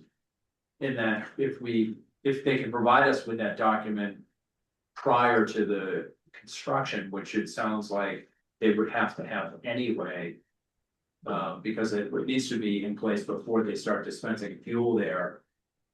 It seems like it's a conditionable requirement or approval in my mind. Because and I agree with you, Barb, that it's critical that it's in place, but it seems like that they will have to have it in place before they start dispensing fuel anyway. So I don't know that, for me, I don't know that we can, I wouldn't necessarily hold up the approval of the project pending that. Which we've done in other projects too. Yeah. Yeah, I'd agree with that. Right. I'd agree with that too, what Dan just said. I guess I was wondering if Barbara's concern was that they had operated in the past because they'd operated in the past without an operational plan that had been approved. Is that what you were saying, Barb? That you need why should we have confidence that they're gonna get that done now? Exactly. Is there an organization that oversees the fact that this is supposed to be updated every 5 years and It'd be the EPA, in Massachusetts. apparently they're not on the ball? No, Yeah, apparently they're not on the ball. They don't have any employees now. well, that would be an audit situation, or if there's a problem, then they would, they might come out and. Or an unannounced inspection. So. With all of that, cause then they couldn't install the new ones without. An updated or proper safety plan. Well, they can install them, but they can't operate them? Is that? No, we would need the plan before they started construction. Okay. That would be my special condition. Yeah, I'm okay with that. That's all right. Yeah. Okay. We should go with that. And we should have paid this before this dispense, but I know that's not part of what they're asking for. I agree with you. I mean, it's. Okay, so are we all set? Any questions from the public? Okay. Motion to close the public hearing. Second, All right. Dan Warshaw, yes. Barb Riley, Yes, Steve Moore, Yes. Julie Godfreyson, Yes. Reese Champetta, Yes. Janet Daisy, and I vote yes. All right. And do we have any other or other special conditions with this? These are kind of generic. I threw up, erosion and sediment. That would be during installation and the removal of the tanks. I should put that in there too. And I don't know if we have a preference for straw wattles or, there's I think that's what I've seen mostly in our plans or compost, socks and silt fences I've heard aren't as favored. Or we can just leave it to the contractor to propose erosion and sediment controls. I don't know, if there's already any, I mean, this is a question for Paul, like, is there already kind of soil and groundwater testing built into the construction or removal plans? Because I think we'd be interested in just confirming that there hasn't been a leak from the tank before or after it's removed. Yeah, the tank removal will be overseen, and I haven't done one of those in decades personally, but did them back in the past. And there'd be an environmental consultant there who will monitor it and screen for soils and collect samples as needed. And if it exceeds reportable concentrations in soil or groundwater, will then get reported to the DEP and follow through in accordance with the Massachusetts contingency plan. Okay. Well, maybe I'll leave that kind of a high level language to just say, if it exceeds reportable levels in conformance with the tank removal plan, so. Well, yeah. And then just some kind of standard clean backfill. These two would probably go without saying, but just to be explicit that the property and the site should be in compliance at all times with their stormwater and SPCC plan. Our experience, because we couldn't study the CEO's reach right out. Again, these are ideas, and if anyone has anything to add it. Stockpiling, I think it's a standard boilerplate condition that there may be no stockpiling of excavated soils within resource areas or buffer zones. But in this case, I mean, maybe they can show a staging area when they eventually get around to pulling out those underground storage tanks. There's going to be quite a bit of excavation and they might need to stockpile material. So we might want to know where that is going to be. Okay, that's a good point. Yeah. So, but I would say it's two-dimensional. And that could be something that can be provided maybe prior to construction. The applicant shall submit a staging and plan that shows that there will be no stockpiling of excavated soils within the resource area unless otherwise permitted by the commission or something. I don't know. Well, Right. that's impossible because Yeah, the entire right. site is in The the whole thing. resource area. That's what I was thinking. So maybe just show where it is and that's going to be protected, etc. How it's going to be protected. Its location. Yeah.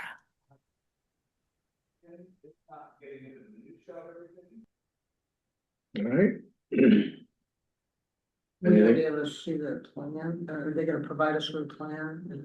Oh, yeah, this, Yeah, I didn't have that written up, Oh, yeah, but, I would like to Yeah, have but that the before. the- revised SPCC plan prior to construction. Yeah, Yes. yeah. All right, anything else?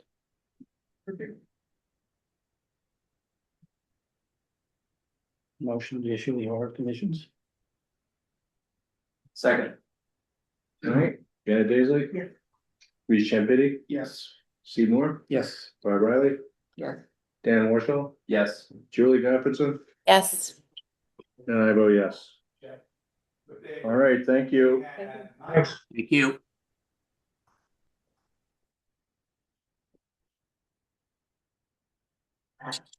All righty, last and not least, we have 115 Water Street rear. Tom Hughes, American Yacht Club.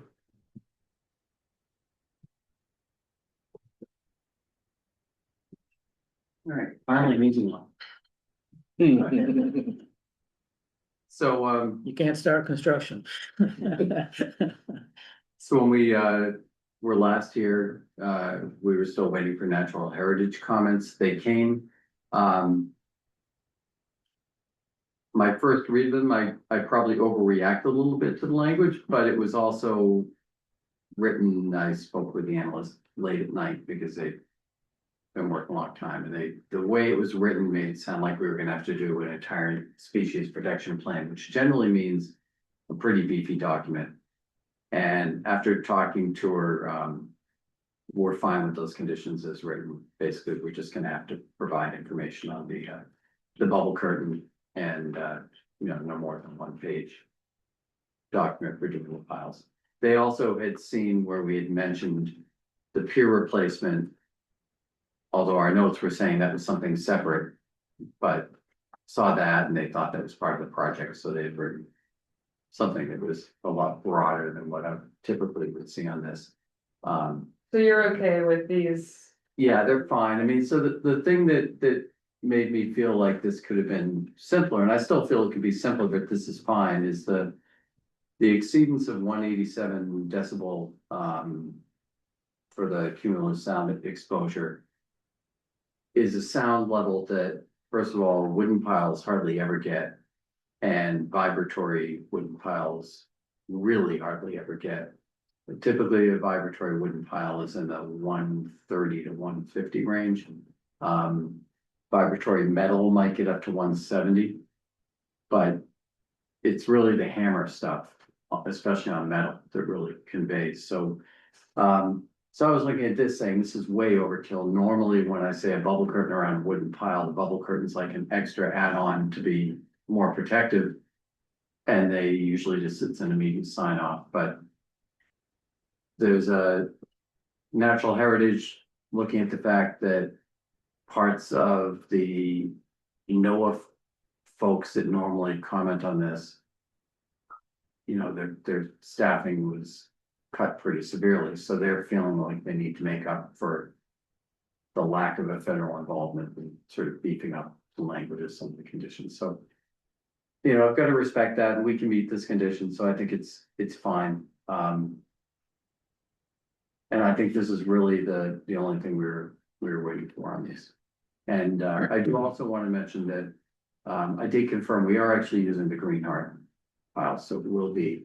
So it's a green heart. I believe they come from Africa, but it's a very hard timber that is naturally rot resistant. So it's not pressure treated. It's not going to have any chemical influence, which is nice. So you won't be doing this till the fall with the sturgeon? No, we'll be able to do it. So my concern was we do need to do the work. Well, it says you can't do it between April 1st and No, July. but then it says we can if we submit a sturgeon protection plan. Oh, okay. So that's, and here's the other thing is, so the sturgeon are going upriver. Right now, they're going upriver. They spawn in April. And those little ones don't come down the river till they can tolerate the salinity of the mouth. So they won't be down here while we're doing this work. And so I also felt like they're sort of treating the Merrimack as one big, time of year restriction. When in reality, it should be kind of moving down the river with the young ones. And by the time they get here, they're typically juvenile fish that will avoid disturbance of any kind anyway, unless you exceed that 187, and the really loud strikes can actually cause physical injury to the fish. So that's what you don't want. And it actually is very similar. I don't know if anybody saw the article, but they now know how the crew of the first submarine used to attack another warship died, and it's because their torpedo was a bomb on a 16-foot pole. Yes, that's right. And the impulse from that blast killed the crew. It's the same idea, right? We don't want to kill the fish. We have to report any fish mortality, but there really won't be any from driving piles or removing metal. When you remove metal piles or remove any piles, you're not vibrating as much. You just kind of vibrate a little bit, it loosens up, and then you oftentimes just turn off the vibrator and just pull it right up. Okay. Do we have anything else? Okay. Anything from the public? I don't know that we have any public. It's 3 behind you. We're all here for this. Yeah, I should have mentioned, so the American Yacht Club, they're basically here. The whole club? It's in front. All right, They're all here in spirit. They have representatives. Motion to close the public hearing. Second, All right, Dan Warshall, Yes. Barb Riley, yes. Steve Moore, Yes. Reece Champitti, Yes. Janet Daisley. Yes. Julie Godfreyson, Yes. and I vote yes. So we have those special conditions. Anything else, the usual.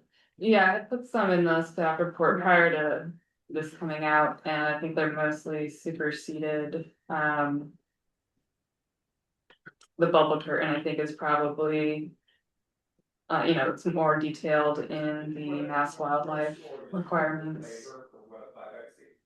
With a 5X CPO, yes, with a 5X CPO. Okay.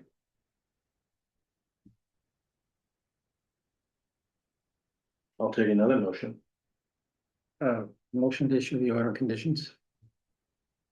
Second, All right, Janet Daisley. Reece Champitti, Yes. Julie Godfreyson, Yes. Moore, Yes. Barb Riley, yes. Dan Warshall, Yes. and I vote yes. Thank you. All righty, Thanks, honey. thank you all. Just so, Yes. some of the people are out there. Yes, I think that's our first group, Oh. which I don't know. Yeah, I think. Oh, okay. Yeah, I think they're out there. Yep. What do we do with already issuing a continuance? No, I think we were gonna do that. I don't think we can do anything, because eventually when we serve them the public, Right. for that, they have left. Well, it is an RDA too, so the public does not necessarily get any comments. I think we just got their stuff today. And we just got their stuff today, so. So. We've actually already continued your item until next week, or next meeting. Because we only got the information today. Okay. And it needs to be in 2 weeks before. Yeah, I think I 2 had weeks. originally asked for it, by March 15th. Is it 1 week? But in the States, Should- they use their discretion to say they'd like to continue it, to have time to review it. We took this up first on the agenda, so it was at Oh, okay. 7. Oh, yeah, sorry, I'm not in town, I was trying to get back. I appreciate you guys coming out, but the next meeting is in 2 weeks, April 21st. It sounds Okay. like the commission wants to read through the revised document and, hopefully we can finish it up. Yeah, assuming it has the stuff we need, and if it doesn't, we'll. We did respond to the questions from before, so if you have Okay. any more, just let us know. Okay, yeah, yeah, we will. Site plan or like a. Yeah, so there were 4 items. I'll get that in, Yeah. so we don't have to delay it again. Yeah, so You're saying you submitted the site, is that right? Oh, no, I'm not saying. Oh, okay. I'm sorry, did you say Oh, you- site plan? Site plan. You said you were gonna, in your write-up, that you were gonna put together a site plan, like showing where the demarcation of the B zone is and. I wasn't expecting to do that for this. Like an official site plan, I was responding to the question of having a site plan by the fall.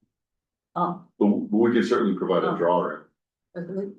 I guess maybe I read it wrong, I thought that's, you were waiting, you were gonna. well, yeah, once you do a drawing showing, the, where the V zone is, yeah, Okay, we provided that before, so I think my understanding was, when you say site plan, you're talking about like a serious drawing from a professional You that. know what, I looked through it real quickly before the Okay. meeting, but I Alright, well- thought you said you were gonna do it, so I just. Okay, thought so- you were asking. if we have any more questions, we'll Okay. get those to you. Yeah, I think it would be helpful for us to know like what fidelity of a plan you're. Oh, looking we've for. seen fidelity that I can draw up in 30 seconds here. Okay. We'll take a look at it Okay, and we'll get back to you. okay, cool. So have you moved the sauna now for, The sun is not moved from when you saw it. okay, I thought Charles wanted land by April 1st or something. Well, Charles, Charles. George. Oh, George. Yeah, I thought he was gonna But get, they hadn't started their summer, okay, but it'll operation. be moving So soon? we're not yet able to move it because they're still moving the docks. Okay. They're putting their docks in like actually this week. And so we're actually looking for, or we were open to further direction. From you folks as well, and maybe in conjunction with George to make sure that like everyone. Is okay with where it ends up. Meet for the summer, or, We're removing it for the summer. yeah, okay, yeah, so, yeah, I think our comfort level would be out of the V zone. Which I think you're kind of on the edge on that. We're close, yeah. Because, you know, go landward a bit. Okay. Yeah, I mean, George has basically said that once we move the docks, you can kind of put it wherever makes sense in that parking lot area. Yeah. Okay. Okay. Very Just good. wondering if there's a way to figure out what the restrictions are so that we can meet those requirements. So when we did the site visit, I think part of what we wanted to know was what is your, when I say the environmental, the commission's like boundaries are, we're flexible in where we can put it. Oh, you mean our jurisdiction on the island? No, Because we got like, the whole where the line. deed- I was gonna say, yeah. Where we should move it to out of the V zone is what you're asking. When we were there, we were trying to figure out Yeah. like The V zone. in real world where that line was. Mhm. And I don't think we came to a absolute conclusion, so I think that's what, No, but you have an idea from the maps and everything, and, Yeah. and just make sure that it's away, yeah. Yeah. It's a little ways out of that. Yeah. I think that should cover it. yeah, so they're moving the docks this week. So they told us by the end of the week, or before, they should have the docks moved. We're also meeting with them on Thursday. To determine like the best place. They've said that they want to push it to they think it will be easier if we push it to the right, which I believe is further out of that zone, so. All right, yeah, because I think the V zone, if you're looking at it from the main, well. Looking at the river behind it, I think to the right is out of the V zone. Okay. I think so, yeah, I think that's the way it's set up, so. You wanna be fairly close to the water though for your dippers. yes. Yeah, that's what I was. You want them freezing solid by the time they get to it? Exactly, What I was thinking is, if you had a plan, not a fancy plan, but you know, like. Plot plan that Yeah. shows a line where based on. Available information where Yeah. that V zone line is, and then where your son will be. yeah, You know, I think that's kind of, But but I don't think we should dictate where it should Something- go. Something We you don't know can the do. operation. If you go to the city website. You go to my map, we've seen that. you've seen that, that's gonna show you the line, you can. Get a document from that. And mark up the area where you wanna, okay. put the thing. It I just think seems that's like what we it's did not, before. it just seems like it's not agreed upon where the line is. Well, That's yeah, why good. we. It's within a few feet of where it shows there, but, we just prefer to have it as far away from. The dangerous zone as possible. Yeah. Okay. Yeah, I think we did that before when we were Dealing when with we were survey. predicting where we were gonna put it. Oh, yeah. And so we'll do the same thing, Yeah. if that's good enough fidelity. Okay, But yeah, using the city website, use that line there and then, that'll be a good, We can just push the delete button, that's where the line is, and then stay away from Well, that. that would be a professional delineation. All we have is GIS. The commission doesn't do delineations. Okay, Cause that would be what we hire a professional to do. So that, which sounds like you're proposing to do for the fall season. Which would be helpful to have like a more professional site plan for next year. But the commission isn't the one to like draw a line and say, this is where the floodplain is. And, yeah, and this is an RDA too, so it's not, Right, so I guess that's where. That's what the challenge that I see is, I thought initially we were doing an RDA to make a determination that. Doing an RDA, Right, you and don't- if that's not agreed upon, then we move to the next step of right, figuring out. It's part of the RDA.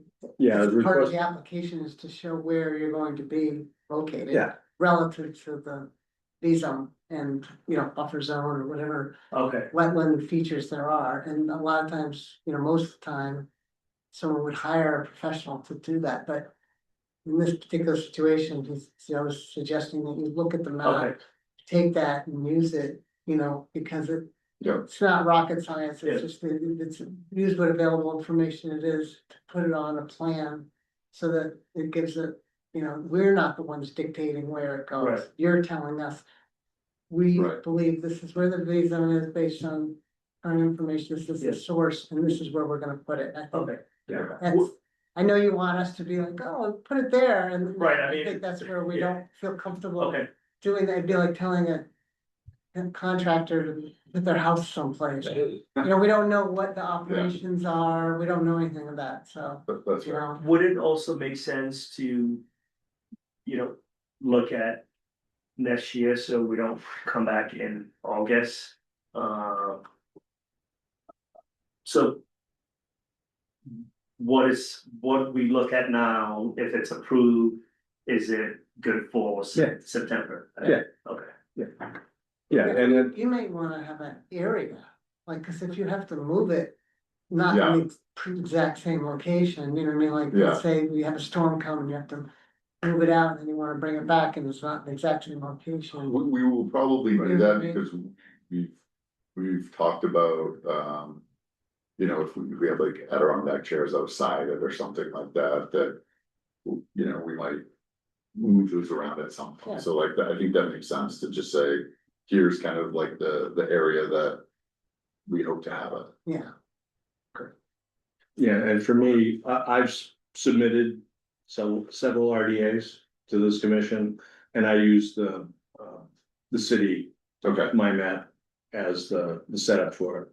okay, great. And, I can edit PDFs too. I don't know if you can do that too, but if you can use that, just Yeah. the thing where you wanna put it.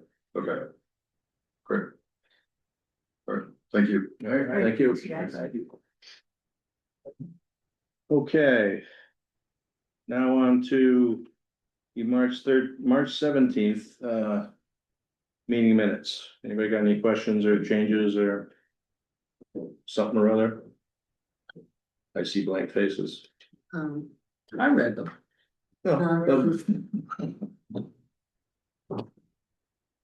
I did too. It seems to me there was something around the SPCC plan that was. I think, and that they would update it. I think I was questioning whether or not they were gonna update it for this meeting or not. Oh, and whether you wanted that updated plan Yeah, for this. but it was something that was a little. It was. They said that they were gonna update it. I got the impression they were gonna update it for this meeting. I thought that was what you asked. Yeah, I think that's what it was, but I don't, obviously they didn't do it, Probably is fine with it, and Well, you thought you asked and we were under the impression, Yeah. obviously they didn't, but Yeah. it doesn't change the meeting minutes. yeah, right. Are we good with that? I'll take a motion. Motion to approve the meeting minutes, say, March 17th. Okay, Dan Warshall? Yes. Wait, who can second that? I second it. Okay. I thought you were asking me if I wanted to second it. Oh, sorry. Now I'm gonna ask you for your vote. I vote yes. All right, Bob Riley, Yes, Seymour, Yes. Rich Champitti, Yes. Janet Daly, and Julia Godfreyson. Yes. And I vote yes. All right, one update I have is, what date is it? If anybody would like to join me next Thursday, the 16th, at 5:30 in the auditorium. Is it, it's not here, is it? In the auditorium, I think, the Boards and Commissions Fair. I have not been invited. No. Really? That's Oh, wow. always, always. You should Yes. probably be there. So I never got invited either. Well, you're welcome to come, Kelsey, if you'd like. I'll be there anyway. So I believe, let me just double check, I think it's in the auditorium, there's gonna be tables for each commission and board and the public does come to talk. It's not like we don't have to sell any open seats this year. But that is, that's gonna be happening. And it's gonna be. Let's make sure where it is. What? I know nobody's gonna wanna go, but 5:30 to 6:30 or 7. 5:30. Why is it? It's not listed there. Where it is. It's usually upstairs in the auditorium. Makes it more convenient for all the workers. Well, I don't know where it is. I think it's the auditorium. I think it's always been the auditorium. I think it has always been there, but one never knows. Yeah, right.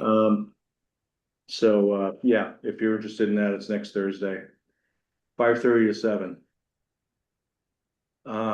Julie, are you gonna be back to go to that? I'm not gonna be back until May 18th, Ooh. Good for but you. then I'm home for a long time. All right then. Anybody else got anything? I have a couple of quick, one is Jordy Vining from the planning office. He is going to be looking for approval just to replace planks on the boardwalk. And I told him it would be an RDA because it's routine maintenance and there's no alteration. He wanted me just to, he's nervous that he'd come in for an RDA and then we'd ask for an NOI. So I told him I would run it past the commission if anyone has concerns or would rather see that come in as an NOI. But because there's no expansion of footprint, et cetera, I think it's a maintenance RDA. Yeah. Okay. Yep, I'll definitely. The second, I did send out. We'll have to surprise them. Yeah. Someone do that. You should, someone do that.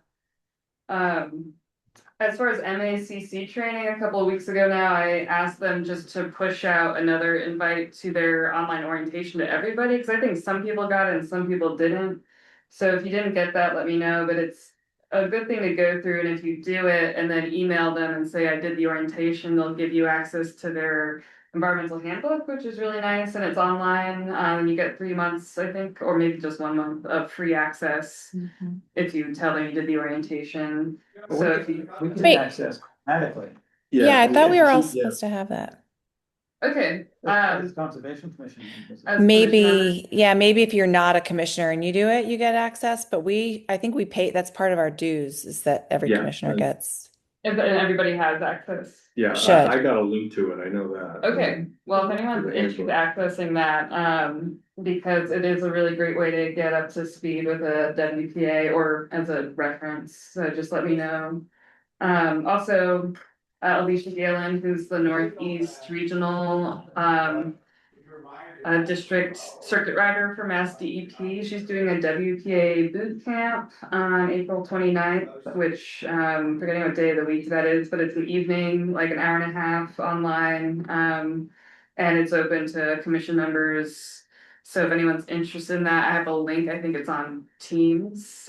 She is very good. So if you want a really intense hour and a half of Wetlands Protection Act, that's available. Yeah. Do you know if that like goes towards like certification. Oh, I don't think this does. I think it should, but I can double check. What, for max certification? Yeah, I think you gotta do the. Yeah. You gotta do the Yeah, fundamentals. the fundamentals, yeah. Oh, okay. Yeah, this is not a fundamental, it's just her own. But she is really good and she's good to get to know because she is our circuit rider and she can be so helpful. So, yeah. She's if very anyone's- helpful. Yeah. She was an agent for a long time and then a wetland scientist and now a DEP. And last thing is we don't have to go through this now, but I'm trying to prep for snow season next year. We kind of had a scramble to do this emergency certification and the snow dumping into the river this year. So I'm working with Ken Turner to hopefully have this, the intent is to have like this kind of attachment, special conditions that we can just throw on to an emergency cert in the future that has a lot of the information we want already outlined. I'll share this because this is kind of an interesting where I ask these questions, and these are Kim's, who's now director of Department of Public Works, her answers. So I'll just share this with you, and I think, you know, next year when this rolls around, I'd send this to Kim and say, are there any updates? Is this information still accurate? And if you think there's questions that should be on here, or you have questions about what Kim wrote, then we can, you know, as time goes on over the summer, tweak it, and then hopefully have a better documentation next year, because it was a bit of a scramble.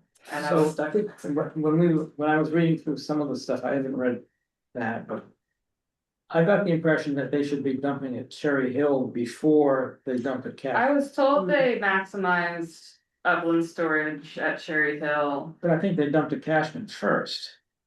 I'm not positive. Well, that would be interesting. Because They have typically dumped at Cashman. I think Yeah. that's been their Yeah. preferred. yeah, because Yeah. it's close.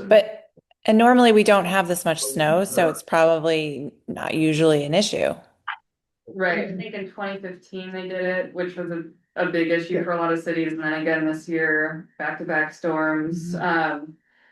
I have been trying to ask other agents in other towns if they've ever contracted with private landowners to kind of like get more upland storage. I haven't heard of anyone doing that, but if anyone has ideas Yeah. about, because I mentioned that to Kim, I think they're maximizing Cherry Hill and Cashman, but it's crazy kind of to think that there's nowhere else. I did that when, and I mentioned it to. There isn't a before, lot, Too. I because a mean, lot of it's lowland too, a lot of it's wetlands already. Right. It makes sense on a common sense level, but you would need a contract and all that. I think they even have a contract for Cherry Hill, to use that for. What about the, agreement. where the, parking lot? Oh, I think that might be tricky because it gets state. DOT, yeah. But I don't know, What I mean, if there good could be thing, a, you know, an agreement, maybe. like an MOU or something. Yeah, cause like I said, I did that with, the city of Lynn. With GE. Oh, really? Yeah, cause we had very large, parking areas that weren't being used, and so, put together like you know, like an access agreement and, that's you not- know, made It's that. not a bad Not a bad idea. spot. I mean, there's a tree service that seems to be parking their trucks. They're there, yeah, they're all I the don't know if they're time. there legally or not, but Electric, yeah. Well, yeah, I think, you know, this just kind of raising it now for ideas like this as they come in over the course of this year, and then we have time to talk to Kim, and I think there's a lot of potential for sites that we're not using. Hmm. I'm glad you brought up, because I was going to ask you, did they install any type of erosion control around the? They did, I thought I'll share those photos with you, but I got photos of them putting the erosion control around Cashman and Okay, around their good. stormwater drains. But I don't think they would have done that if you guys had not asked for it, so. No, they wouldn't have. No, yeah. Cause when I went out there, I didn't see any there, and It they, was right after they had, you know, the certification, a few days went by, and then we had the meeting where you guys ratified it, and it was after that ratification vote that the erosion controls went up. Yeah, I do have photos. Is there any snow still remaining there, or is it? No, my understanding is it's gone, although I haven't been out there oh, I think myself. Cashman's all gone. yeah, there's a ton of snow at Cherry Hill. Is Yeah, there? that's more There's sheltered big up soccer there there. already.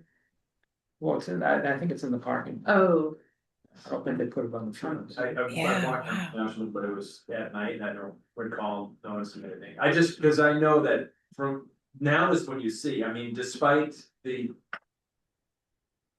statement that this was, you Clean know, snow. Yeah. clean snow, Yeah. you now is when you know that it is clean as it is, it's loaded with Yeah. detritus, and so I think it's important that this issue is being addressed now, and I'm glad Yeah, we to have time. hear that you're preparing in advance for next year, and I think there probably are better solutions. Certainly it can be better protected than it has been in the past, and we should really try to keep all that stuff going to the river. Yeah. As Yeah. much as we can. I agree. Is there any, like, I don't know, because I haven't been out to Cashman. You said it's all melted at Cashman. So is there like a pile of debris? I'd be curious to see, like, maybe we should Oh, get yeah. photos of what's like, what really was in there, you know, Yeah, I could do just this for as scouting future missions. reference. Field trip. And And for the future, yeah. Right. And are they going to clean that up? Like, is someone coming, are they going to shovel that stuff away? They might need to They just push it right off. push into it the river. right into the river. Totally. You're so right. The solution to Oh my political gosh. solution. Hmm. Hmm. And don't worry, we don't have to worry about this for another 11 years anyways. The next Maybe we solar can, maximum. right. Maybe they can use some of that debris to like fill in the gaps in the revetment at Cashman, which is like falling apart, Yeah, that's a good idea. even though it's not clean. Okay, well, I'll share that template with everybody and you can let me know what you think. Okay. And that is it. All right, anything else? Okay. Oh, I have just one quick thing for Kelsey. I keep having to join as a like an attendee. Can I get a panelist link? I think maybe Andy has to send me one. Okay, yeah, I didn't realize that was happening. No worries. I always do that too. You- I was wondering if like, if you just go in our calendars, you know, like the meeting. Well, that's Yeah. that's what I do. It's in my calendar reminder for this, is that Yeah. link. Yeah. So I just open that Yeah. up. to the Right. calendar. That was the link that Andy sent. Yeah. But I mean, like, Yeah. So it's Send separately. out your Yeah, minutes. Okay, You could send out the. I didn't realize there was a separate link for panelists. yeah. Yeah, Okay. yeah. Yeah. I know. Didn't he say it was like individual? Yeah. For He has to individual send people? it individually, which is why it's sort of like one Yeah. person drops Yeah, so- off, one person gets Yeah, in. just immediately put it in the calendar reminder and now it's always there. Yeah. I'll ask it, maybe I can get everybody's link and share it. I mean, like, we all have individual. links? Yeah, we all do. So whoever, like, maybe it's just you and me, Barb, who aren't, Way back, like. who back. need one. You know, Great. I have one, I think, but I don't know where it is. Oh. I don't know. Yeah, would be. I'll just ask them for everybody's. Yeah, okay, I'll look. I know, I have to search for that email. It would have been like. It's just easier to join in. I didn't realize that we all had our own individual links, that's why I was thinking you could just put it in the calendar, you know what I mean? Oh, no, right. You mean like an Outlook calendar or whatever, but each No. time, that would seem logical, but Yeah. now I know why you can't do that. No, you gotta do it yourself. I didn't know that, that's why I didn't understand why you kept telling me, I'm like, well, it's the same. Like, okay. Yeah, well, that's it. Now, do we have anything else? Yes, Yes, ma'am? the conditions now are a little, the way you're handling the conditions are a little bit different with the way in the staff report and everything, and you kind of, you review them, but the motion is just to issue the order conditions, so do you want me to reference any? I don't wanna put anything you. Maybe we should be verbally reading them before we. A lot for You're you. not gonna write it. We'll reference them. Yeah, should Reference say, as it written in the staff report. yeah. And just mention, What? Hmm? Julie, how we? I got a little confused there because people were talking at the same time. Is the question about how we're voting on special conditions for orders of conditions? Is that it, Gretchen?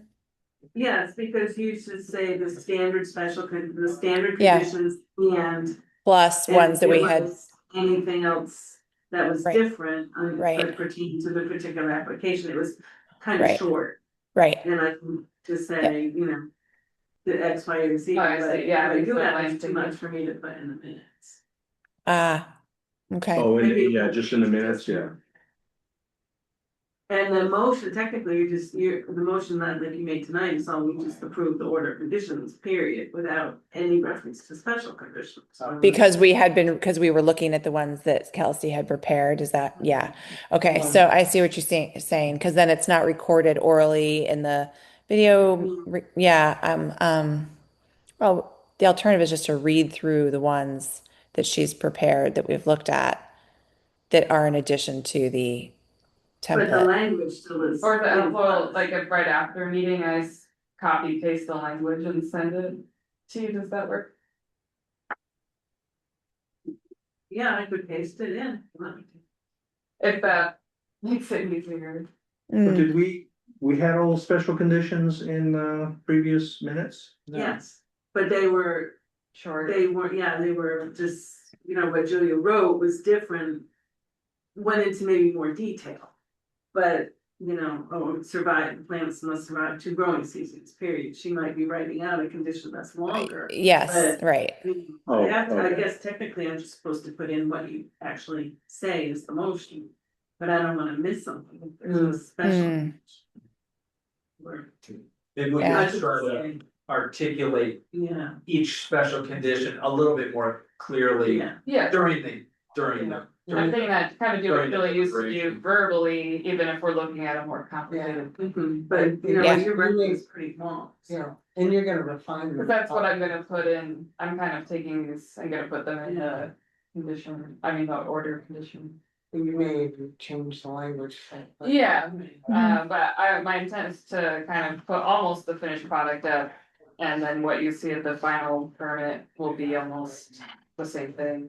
Yeah, but then there's a situation, because you did a great job in assembling all that ahead of time because we had the ability to do that. But then there's meetings where we permit the whole thing in one meeting and you have to come up with those special conditions at that meeting. So they're not Right. prepared and written out ahead of time. And they're just sort of discussed during the meeting, then you have to kind of enumerate those. So it'll have to be some sort of, combo of both, I guess, moving forward. I don't know. Yeah, if I put it like as discussed, then it has to be in the body of the minutes. And if they say if it's in the staff report, then somehow that staff report has to be part of the record. Which would not be good. in some ways. Yeah, we don't want to really Yeah. like make public. Which I copy you on those, but I hear what you say, maybe kind of like to Dan's point, going forward, we have the staff report and then also maybe verbally say, the planting, the mitigation condition and the erosion condition. Just kind of. Or you could separate out any draft conditions that you put together prior to a meeting, you could instead of wrapping them into the staff report, it could be like an attachment to the staff or a separate piece standalone that you could then just email to Gretchen. I don't know, does that work? It works for me, Yeah. okay, so that would be a separate document. Sort of a pain in the neck for you, maybe.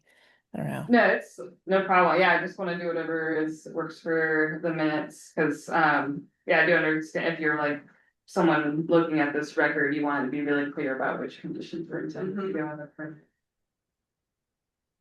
Although I know so many people are.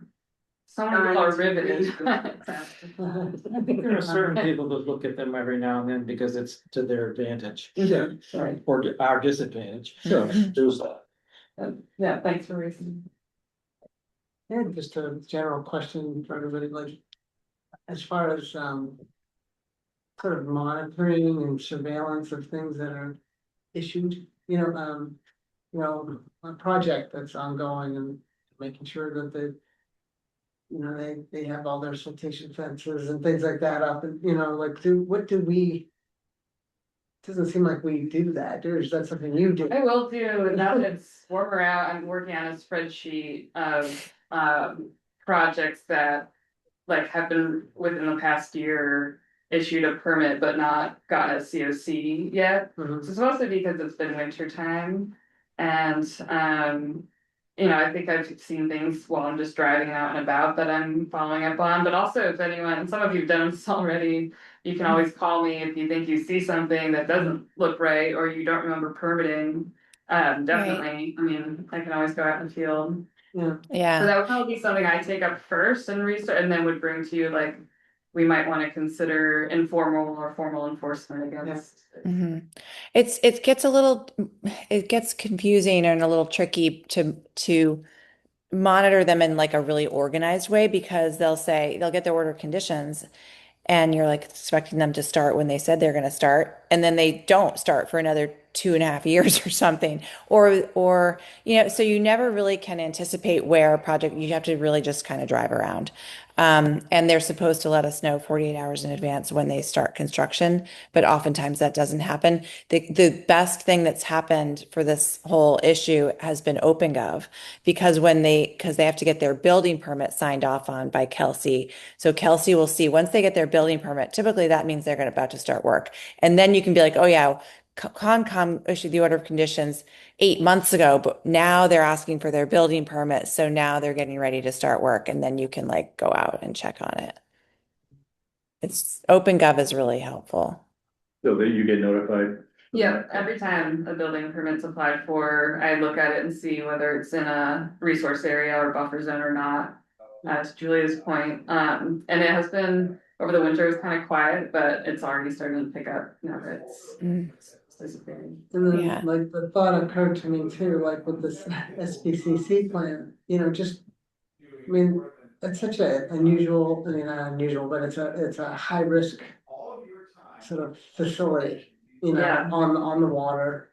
And like, it just kind of, I mean, I know I got a little like feisty, but it's like, it blew my mind that they're so negligent, and then I started thinking, well, are they doing the training? Are they Exactly. documenting everything they need to do? Are they, and then is that something that Mm-hmm. I know they're I know we're not their permitting agency, but we want to protect that resource. So like, is there something that we should be doing, I guess, to make sure that Well, Oh, go ahead, Julian.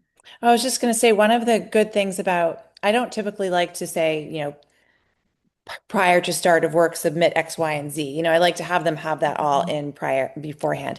But if we're worried about a project like that they don't have all their ducks in a row when they get started and they're not going to come back before the commission to let us know these details, that OpenGov building permit issuance piece is really helpful because Kelsey will be able to say, oh, these guys want their building permit now. And then you can say, well, I'm not going to sign off on this until you show me that you've put up your DEP sign. You show me that you've satisfied condition number 45, which said that prior to start of work, you had to submit XYZ. You can that can be the moment where you go and make sure that they've done everything that they were supposed to do for us.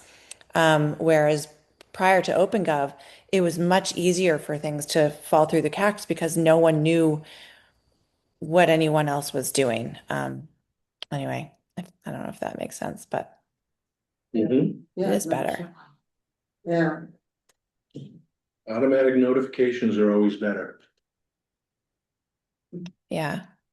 But it's also another reason to put extra conditions in. Like if you're worried, Barb, about something like that plan or anything else, then maybe we do add a few more of those special conditions that say prior to start of work, we want to know whatever those details are. Yeah.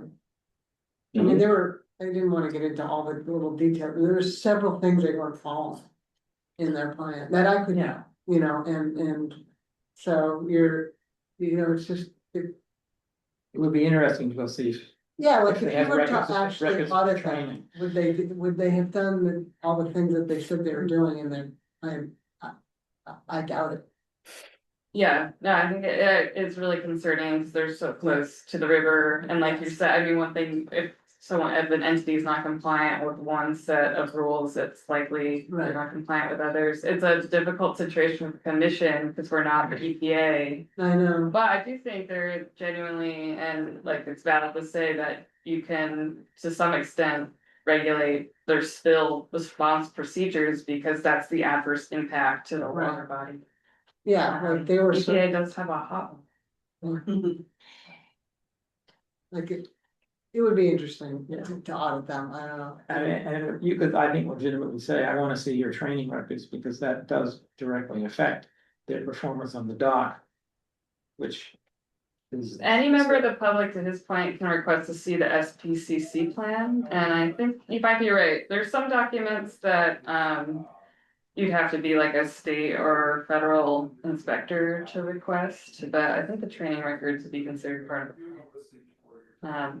But yeah, it doesn't feel good to permit something that's clearly been out of compliance even after a spill event a year ago. I mean, like, Yeah. you know, the way they only notified the DP, they didn't notify the response center, you know, or I don't know, there was just a lot of loose things and raised a lot of red flags for me and thinking, oh my God, this could be a problem in the future for Newburyport. Yeah, I'm glad we made it a condition of the Yeah. construction. Fortunately, they're the only marina that has gas. I know, and now they're building, you know, I mean, it's good that they're putting it above ground, and I'm sure there's a lot of things in place that they have that. They're lucky they have those things in place, because. You know, technology's a lot better, but at the same time. I mean, Yankee Landing, Marine Starfield. Where are they? Near Miramar, I think. I mean, that's just more of my question about like. What is Newburyport, how serious are we about making sure that all those places, I don't even know, That's fine. do we have more than Is that one? already? You Oh, know, what, Marina? yeah, I don't know. I mean, They're just Really? starting, so they have to do a permit from the harbor. They're kind of in the process of it. Doesn't American, don't they feel that American or not? I think they don't have sailboats. No. Yeah. Well, there is a fueling station down that direction, though. You're right, Dan, I think. There's a gas I thought there was one dock. close to the Coast Guard Hmm. station, but I could use. I don't know. Walk around. well, as far as like Newburyport emergency response and knowing where all those. Fire department should have a permit for it. Above ground Yeah, storage. and harbor master, absolutely. Yeah. So are we gonna get a request for another gas tank from Ben Marina, or do they already have? We are gonna get, it hasn't come in yet, but someone called me and said they were gonna file an NOI. I don't remember if it was connected with that, but for an above ground, a smaller, like a 600 gallon above ground storage tank. That hasn't come in yet, but it's a phone call. We've never had one before. Yeah, interesting. So they changed marinas, changed camps, so a new one. I'll take a motion to adjourn. So moved. All in favor? Aye. Aye. Thanks, Julia. Thanks, Julie. Thanks, everyone. See ya. Yeah.